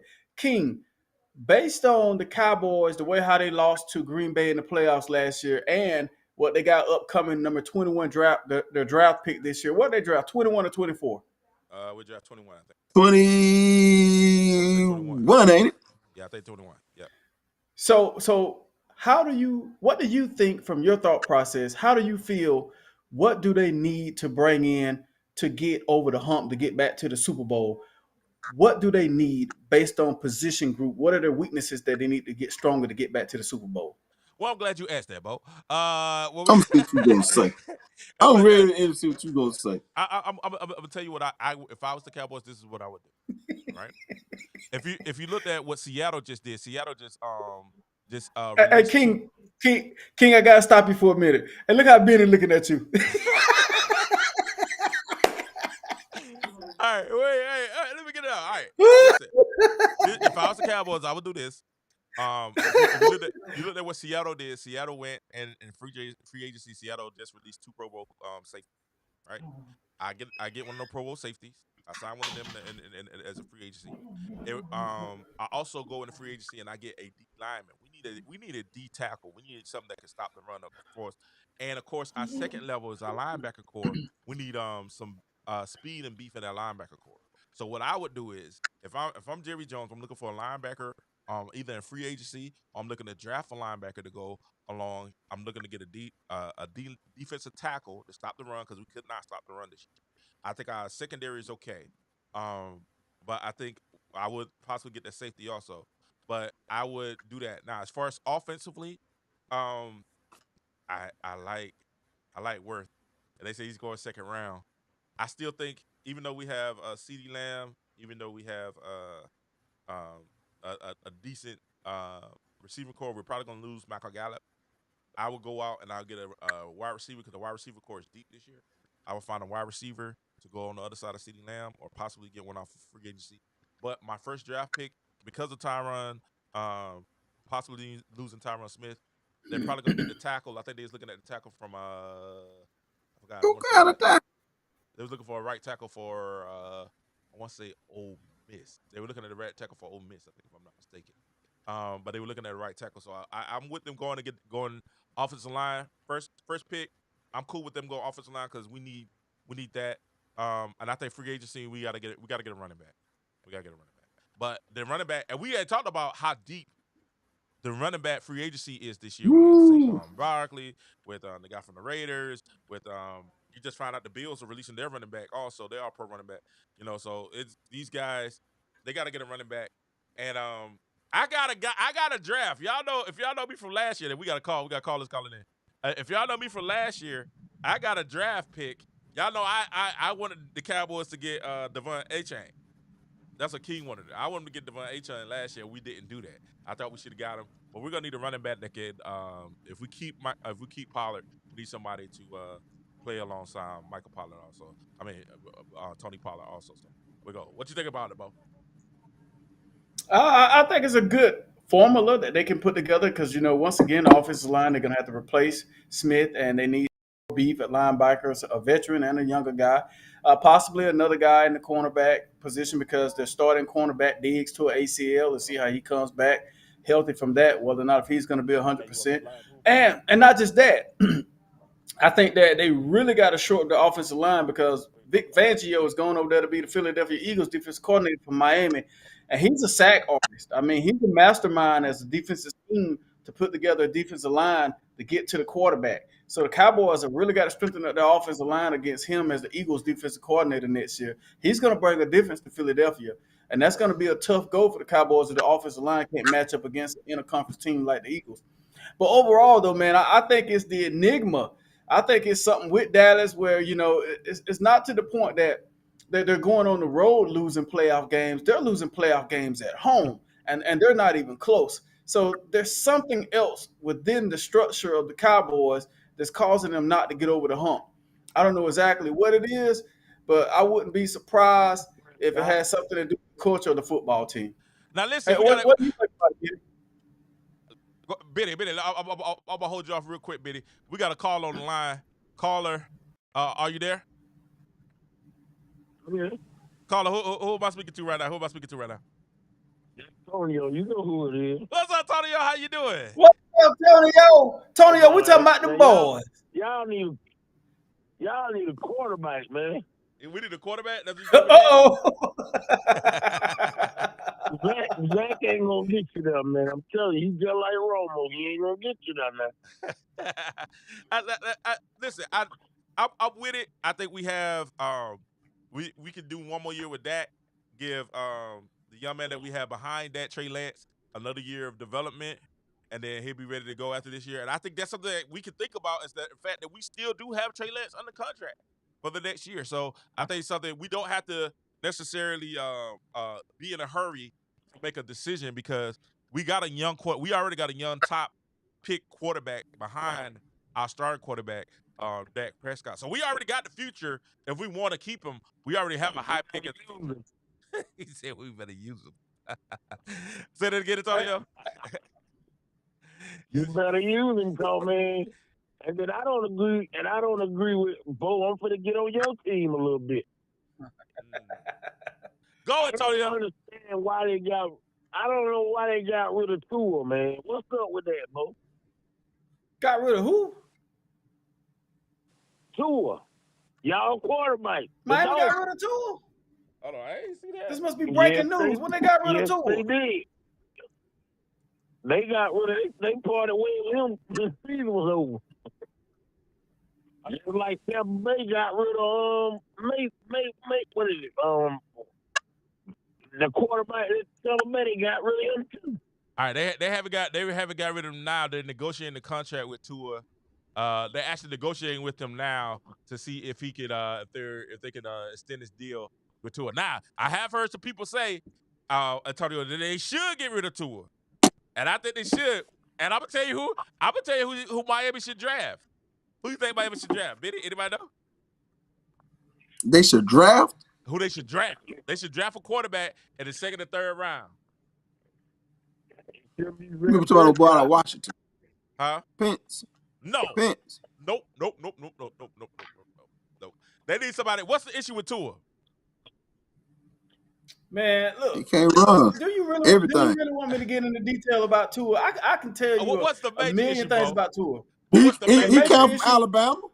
He come from Alabama. Stop that. Stop that. We are not going to deal with that. That is not cool. Hey, Benny. He's an Alabama quarterback. Stop that. Hey, Benny, you might want to be talking about the Cowboys. Stop. Y'all going to stop. He come from the University of Alabama. That's what's wrong with him. He was overrated coming out of college. It was a super low blow there. Hey, he was overrated coming out of college, coming from the University of Alabama. That was got him. Hey, you know how many quarterbacks in the playoffs was for Alabama this year? How many won? How many of them that won? I'm just saying, y'all know how many in the playoffs this year for Alabama this year. I'm just saying, you know. So Alabama didn't count. None of them. Not this year. None of them. Not the last year. So to answer your question, Tua is still with Miami. They're working on the deal. From what I'm seeing right here, they're working on the deal to sign him to a multi-year contract. Who you think they should draft? Hold on. I want Bo to say what is biggest. You said it before, but what is Tua's biggest downfall as a quarterback for the Miami Dolphins? Tua's biggest downfall as a quarterback to me is, number one, he is a one-read quarterback. If Tyreek Hill is not open, he's going to get pity-pat feet back there in the pocket the way how Peyton Manning used to get when Marvin Harrison wasn't there. But he did have a second option in Reggie Wayne. But at the end of the day, if Tyreek Hill is not open, the Dolphins' offense probably drops at least. Tua got a second option.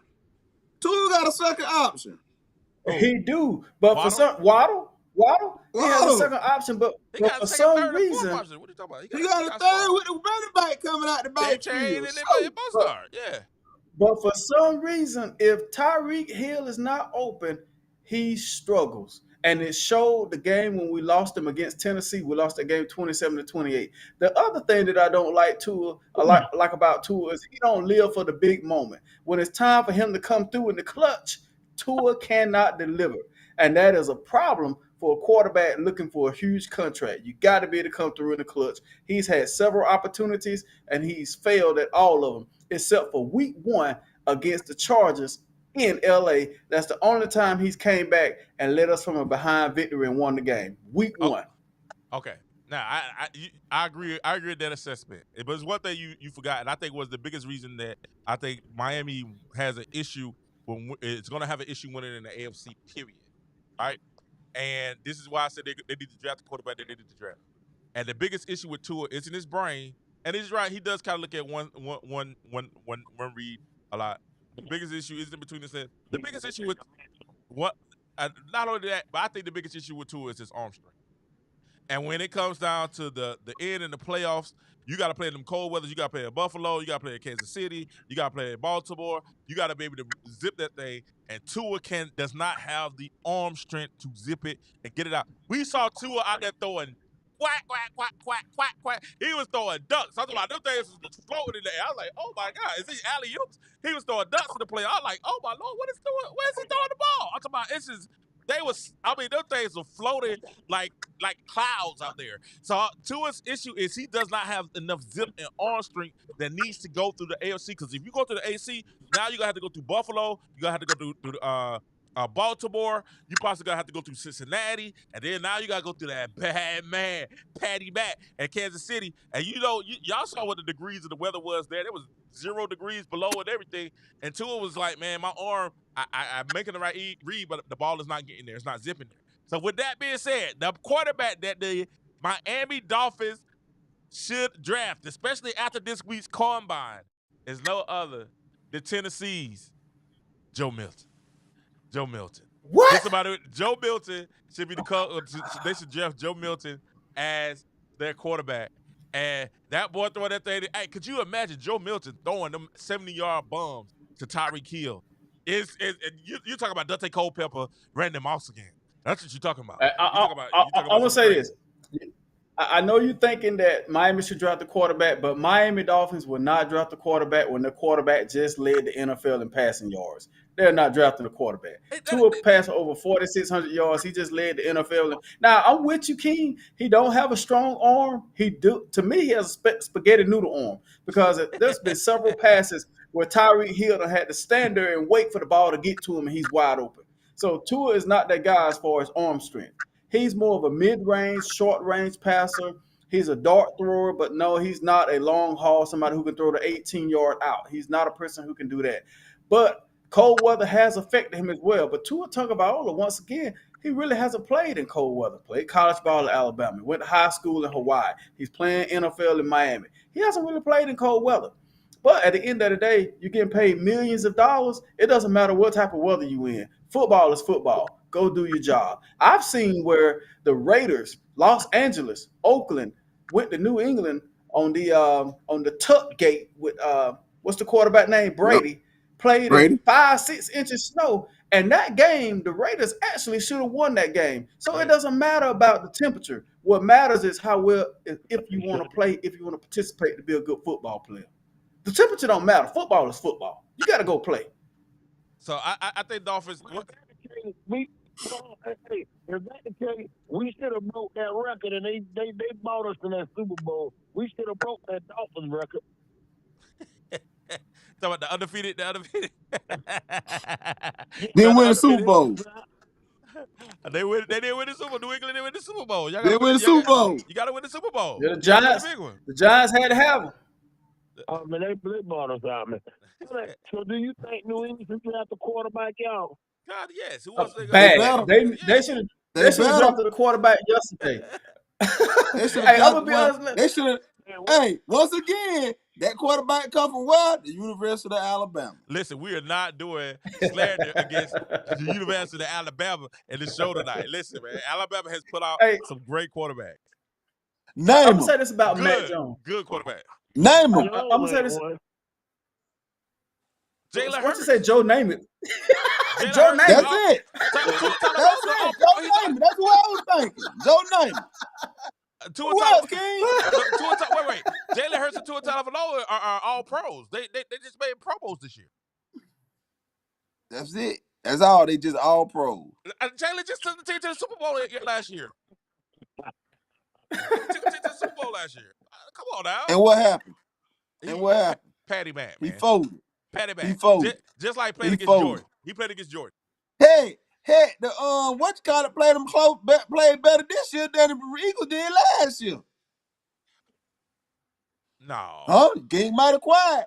49ers played better ball than this year than the Eagles did last year. Wait a minute. Wait a minute. I don't so know Brock about that. Purdy was better. So that showed me Brock Purdy better than Hurt. No, not at all. I think Brock Purdy has a better team than Hurts had. They have better defense. I think the 49ers actually beat themselves in the Super Bowl. I think without the turnovers, the missed extra point, and the mistake on special teams, they gave away 11 points. I think they beat themselves. The head coach had to protect his job. Hey, can we all admit this? That Super Bowl was bold. Can we all admit this? And Antonio, we got to let you go. We're going to get some other people to the line. 478-569-6410. But can we all admit this with the 49ers losing how they lost in the Super Bowl? That the 49ers losing how they lost. Thank you, Antonio, for calling. With the 49ers losing how they lost in the Super Bowl, can we all at least say this? That the Cowboys is the favorite to win the NFC next year? Nope. No. How you not going to do that? Nope. But listen, every team that loses the Super Bowl does not get back to the NFC. Does not get back to the NFC. I say this. The Cowboys didn't get out the first round. I'm gonna say this. Y'all just think I give Detroit Lions got a better favorite coming out than the Cowboys do. Detroit may not even win the division this year. But I think Green Bay has a better chance than the Cowboys. I'm gonna say this about the Cowboys, and to me, this is what happened to the Cowboys this year. when what's his name went down the corner. Trayvon Diggs. I knew then Diggs. I knew then the Cowboys was in trouble. Cause you look at before he got hurt, they were playing lights out because they had that coverage. They were stopping the run. They were doing everything. He was so you ask what they need to draft. They need to get. You need to get. I agree with King. You need to go get your safety, but you need to also look at. I need to look at. I don't know how D is gonna come back. He's not a spring chicken. He's not fresh out of college, and you don't know how that knee going. You need to get somebody a lockdown, another lockdown corner. You can sit there. You thought you had it in Bland until he got exposed, and they realized, oh man, he ain't all that. He Up to had be. one bad game. He got exposed. He had one Yeah, bad he's just game. jumping Hey, passes. yeah, He had a bad game. He had one bad. King. All pro. Broke the record in touchdowns. King. All pro. Yeah, because he what he did early in the season running back. Come on, man, with no pick sixes. But come on, man. Once he got exposed, everybody knew. That's like you being big. And everybody think, oh man, we found out he's big. They find out, man, he just a teddy bear. You in trouble, that's all it was. Oh man, he did. And I was just smiling, no, he ain't all that. It took one quarterback to expose him, and that was it. That did his season. And guess what? At the end of the game, he caught the interception to beat the team that y'all said was exposing him. He caught the interception to beat the team that y'all said was. Devon Bland is I will say this. And he was not playing. I will agree with you. He was not playing his position.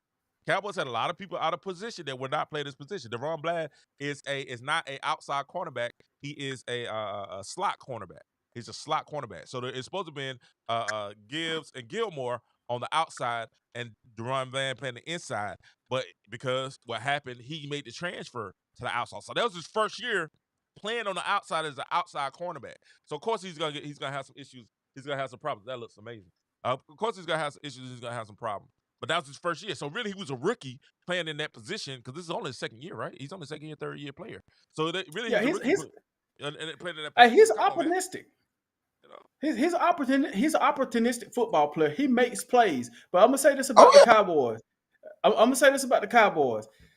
They've got a key decision to make from the personnel on defense. When you take a look at Bland versus Gilmore, King, you're saying that Bland is more of an inside guy based on his quickness and his height and weight.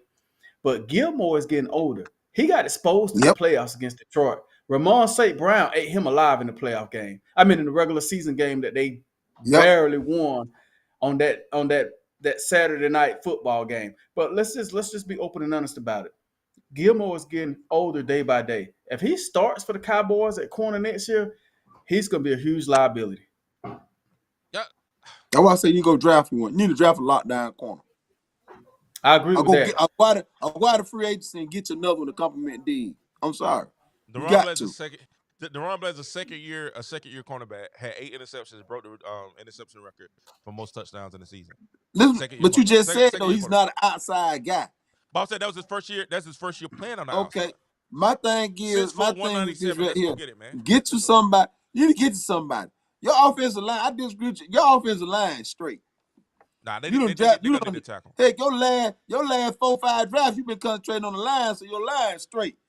You just gotta get rid of some of the. I'm just gonna be real with you. Gotta get rid of some of the older guys in that line, like Tyron Smith. You sit there talking about do I think Tyron could be effective? Yes, but Tyron has health issues that's gonna limit him. I agree. But and you got some young dogs behind him probably ready to play. That gonna sit there, put them out there. You good on the offensive line. You need another bite. But you need to concentrate on that secondary. I think we okay. You doing dang good. Cowboy, and you need a corner. You really need a cornerback, that's for sure. King, I got a question. Who's the Dallas Cowboys' new defensive coordinator? Why you had to bring that up?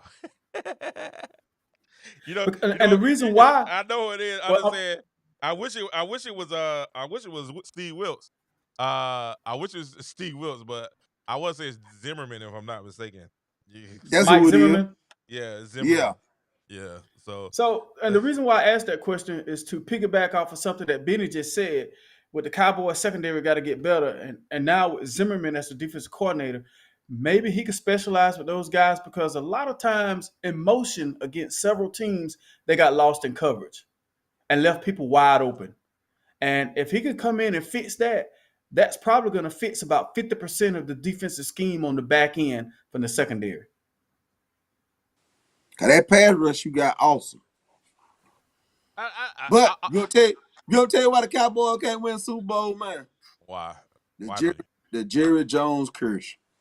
You mean the Jimmy Johnson curse? You mean the Jimmy Johnson curse? I'm blaming on Jerry Jones. Jimmy Johnson did his part. He won 2 Super Bowls. Really won 3 Super Bowls. You didn't get that man a 3rd Super Bowl ring. He really won 3. Like they give it to Barry Switzer, but you need to give him a 3rd Super Bowl ring. He built that team. I got you. I think King, what's the Jerry Jones effect? What's the Jerry Jones effect, Mr. Benny?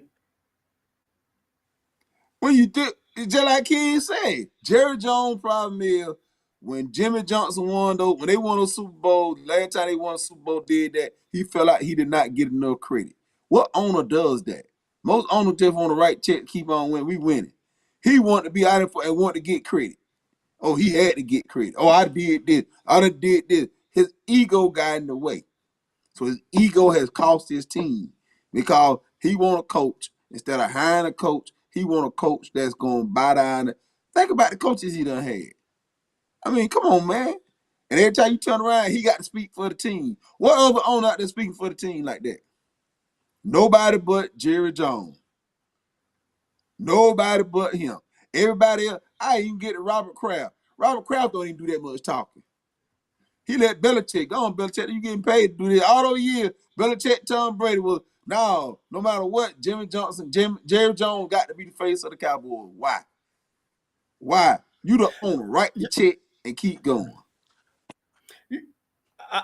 Let me just say this about the Cowboys. We talk about them a lot. Not only we talk about them, everybody else talk about them. Everywhere you go, you're going to see somebody, a Dallas Cowboy fan. Let's get together. Let's go on out there and see one of these ball games. Let's get on the plane and go out there to Dallas. Let's go out there. Wait a minute. We about to have to go down. I think they play Atlanta this year. If I'm not mistaken. I think Atlanta's I want to go to Arlington. I want to see that. I want to see that $1 billion stadium. I want to go to Arlington. I'm going out there this year. Let's get together. Let's get a group together. Let's go out there. Let's get tickets. You know what I'm saying? Let's go. I'm down for it. All right, so let's talk about who's been resigned. Might not be the floor where he charging. You know, Bogo want to go first class. You know what I'm saying? I'm talking about Jerry Jones. Jerry Jones. Hey, Jerry Jones got to make up what he got to pay these players. You know? All right, so we had some big signings. Let's do some big signings. We had some big free agent signings. Mitchell Trubisky just signed with the Buffalo Bills. The Bills also signed the old offensive guard Edwards, so they got Trubisky backing up your boy up there in Buffalo. New England safety Kyle Duggar received the transition tag, which will pay him $13.8 million.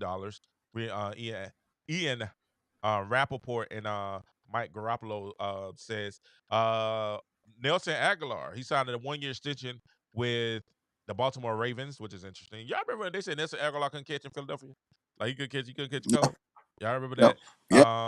So he signed T. Higgins, received the non-exclusive franchise tag, will pay him around $21.8 million from the Cincinnati Bengals. I'm strange about this. Why you franchise tagging these folks paying them all this money? They're going to pay the money up front. 21. I ain't never understand that about teams. You franchise them and you paying them more. You end up paying them about the same amount of money they were making. I'm like, come on, man. You could have avoided all of this. Well, I think the franchise tag doesn't count as much as the salary cap. It doesn't count as much to count towards the salary cap. That's why you better get interested. Like I will get Jerry Jones. You better start doing the Jerry Jones stuff.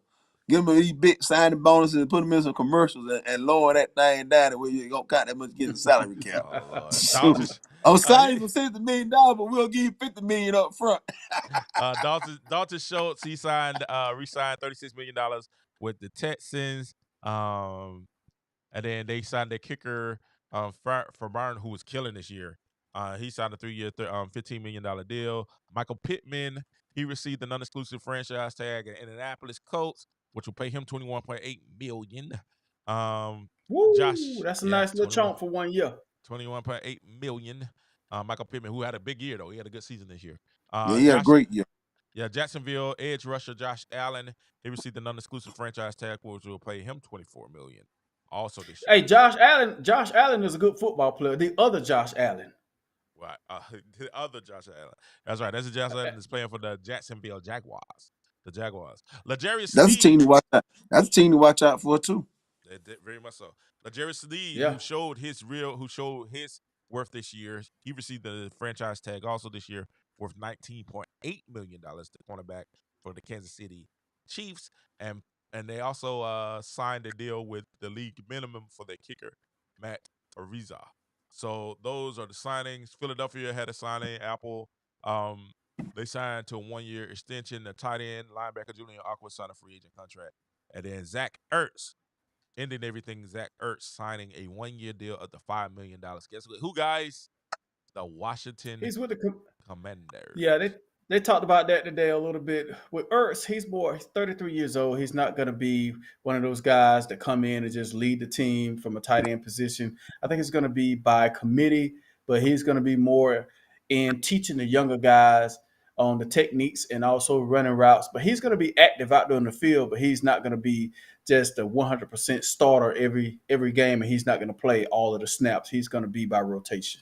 Well, also Chicago makes a improvement to their offensive line by acquiring Bills in exchange for Chicago's 5th-round pick. They got offensive tackle Ryan Bates, so they're looking to help their offensive line. So is that a key to say what's going on? Oh man, we got people. We got to get some of the shouts out.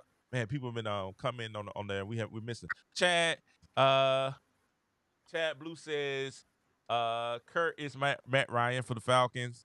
Antonio said we need a quarterback. He said he came and said that. And then Lee Gillis said, "What's up? What's up, Lee Gillis? How you doing, sir?" He said, "What's up, guys? Hey, thank you, Lee, for watching, brother. Thank you for watching." So that's what we got. Jalen Reeves signs Detroit linebacker, agreed to a 2-year extension worth $8 million, and then kicker Mac Bagley resigned a 1-year deal via his agent. The Falcons, they signed Liam McCullough, long snapper, and then the Panthers re-signed Brian Barnes. That boy's a bad boy there. He's a bad boy. He is. He's a bad boy. Go ahead, Bo. I'm sorry. He's actually the best player they got on defense. A lot of teams have requested for a trade for him, but Carolina won't let him go, and rightfully so. I mean, you've got a young football team. You can't let your best defensive player go. You really need to start building around him. But for the NFL, legal tampering starts Monday. The door is officially open Wednesday for free agents to sign with new teams. Except for Russ It's going to Westbrook. be interesting. It started for Russ Westbrook today.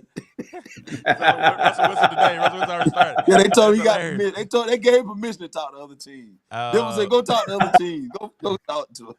All right. So listen to this though. Big news coming out of Tampa Bay. Mike Evans re-signed 2-year, $52 million deal.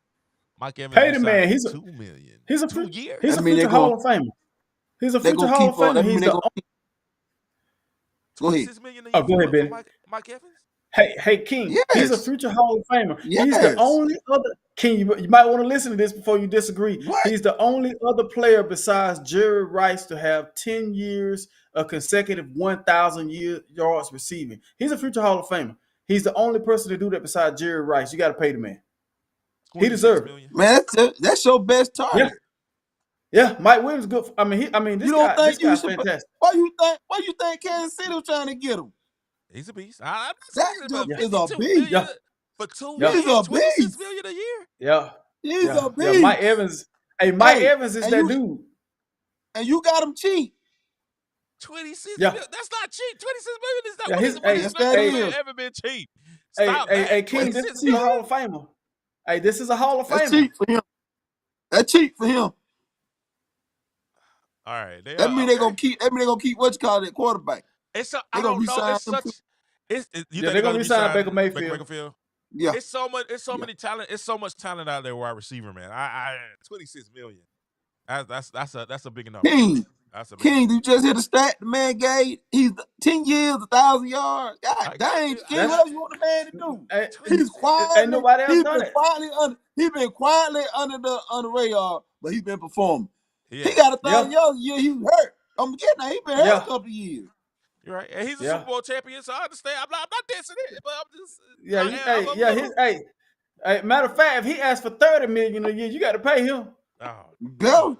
26 million. And then they franchise tag Antonio Whitfield Jr. the safety. He's a bad boy too. So Yeah. Tampa Bay did theirs, and I think that's it. I think we have one more. DeMarcus Robinson re-signed a 1-year deal worth $5 million with the Rams, and I think That's Peach County. Peach County. That's Peach County. Yeah. Peach County is on. Peach County on. So that's really been been going on as far as signings. Now, real quick, we'll get with free agency. We got 3 minutes. Free agency that's been going on. Some of the big free agents that have who could be overpriced and who are out right now. We talked about Baker Mayfield. We got Bryce Huff. He had 10 sacks. The outside lineman for Seattle. He's out. He's a free agent. Frankie Louva, Jacoby Brissett, Doris Armstrong, Kenny Moore, Tyler Don't get Boyd. Dodge kind of on, ain't he? He's a free agent, ain't he? Who's that? Leonard Ford. Leonard Ford is definitely. Yes, he is. Baker Mayfield. Atlanta should be looking to get him. Hey, now listen. This is somebody I think we should pick up as a Cowboy team. I think we should pick him up, and y'all gonna look at me crazy when I say this. Michael Pittman Jr. got signed. Mike Evans got signed. Calvin Ridley, right? Calvin Ridley's out there. Hey, Calvin Ridley is a good football player. He I made a mistake 2 years ago, but he's a good football player. I think the Falcons now wish they would have kept him. Okay. So I thought they was going to keep him from the beginning, but they made a mistake and they let him win. He had a very good year with Jacksonville last year. All right, so Calvin Ridley, he's out Who there. you think the Cowboys should get? Marquise Brown. I'm not mad with that. Yeah, guy from Oklahoma. They need somebody to take the top off. Now I know they got Cooks out there, but Cooks is getting up in age. Marquise Brown take the top off. You got to respect the speed out there, and he had a really too. Yeah. So Patrick, Baltimore Patrick Queen is out there. If you guys want to get him, Queen had a pretty decent season, a really good season this year. The number one. I say he did good this year. Yeah, he had a very good year. But you guys are over the salary cap, right? Dallas over the salary cap, aren't they? We're gonna make some changes. We're making some move and restructure. You think Jerry Jones care about that? Then we just talked about this. Some teams don't care about being on the salary cap. They pay that luxury tax and it ain't nothing. That's the difference between the Cowboys and the Falcons. The only difference is both of them, the Cowboys just can't win. Like the Falcons can't. Now, it's the question, did Patrick Queen get better this year, even though he made the Pro Bowl, or was it because he played next to Roquan Smith? You know what I'm saying? Roquan Smith is a beast. But Patrick Queen, linebacker, he's only 24. So he has an opportunity to do some things. Derrick Henry is out there, 30. There's nothing personal. Great running back. King Henry is out there. He's took up a lot of carries. From the University of Alabama. Yes, Alabama's on. A lot of carries. I think Derrick Henry.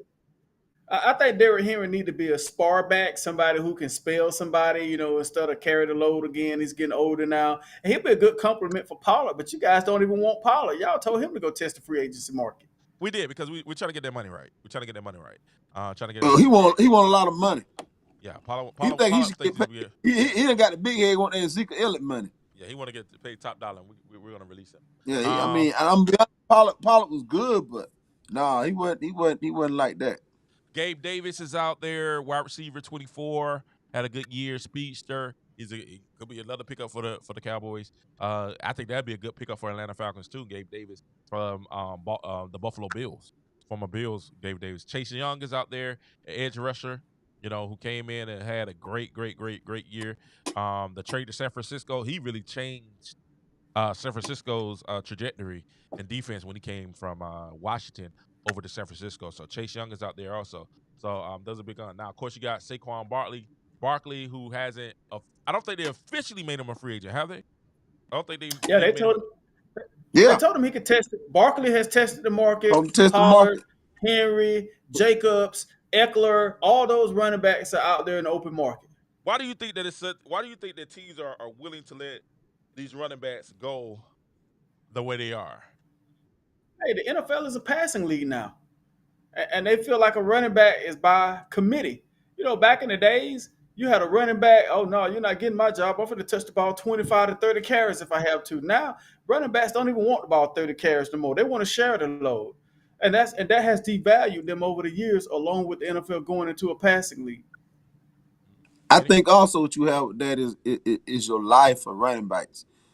You think about a running back. Most of these players, not especially running backs, when you're touching the ball like that, if you're the man, say in travel football or youth football, that means you've been carrying the load since you was about 7, 8 years old.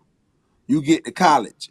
I say that about Ricky Williams. Ricky Williams was not productive to me when he got to wasn't that he wasn't a good running back. Look what they did to him in college. You got the ball 20, 30 times in college. So you studied that wear and tear on your body. Getting a running back is a position where you're getting the ball and you study getting that impact. The human body is not built to take that.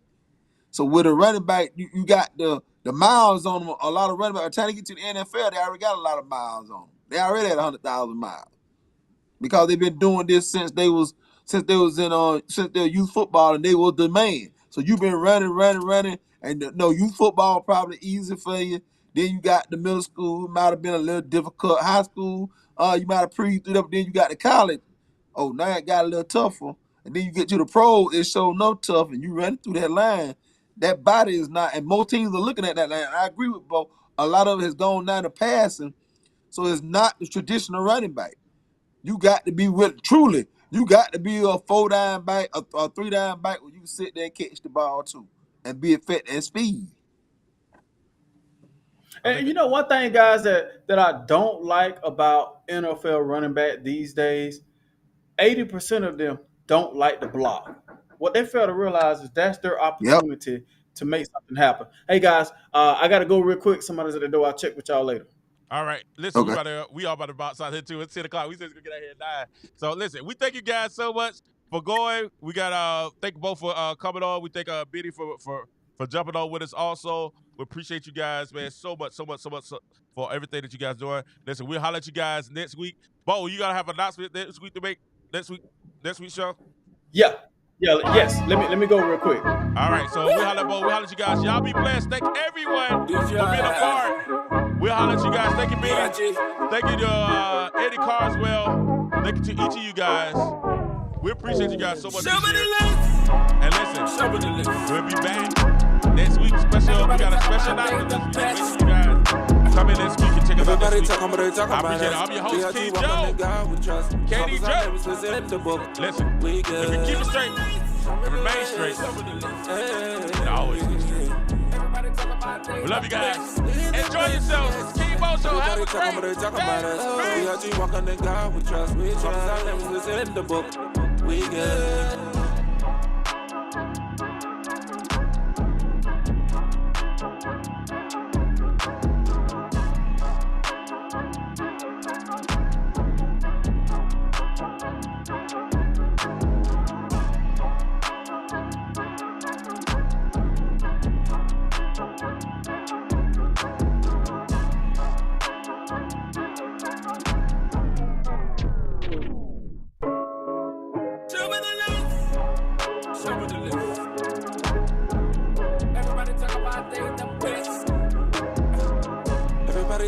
Talking about us. We are G walking in God we trust. As long as our name is in the book, we good. Show me the lights. Show me the lights.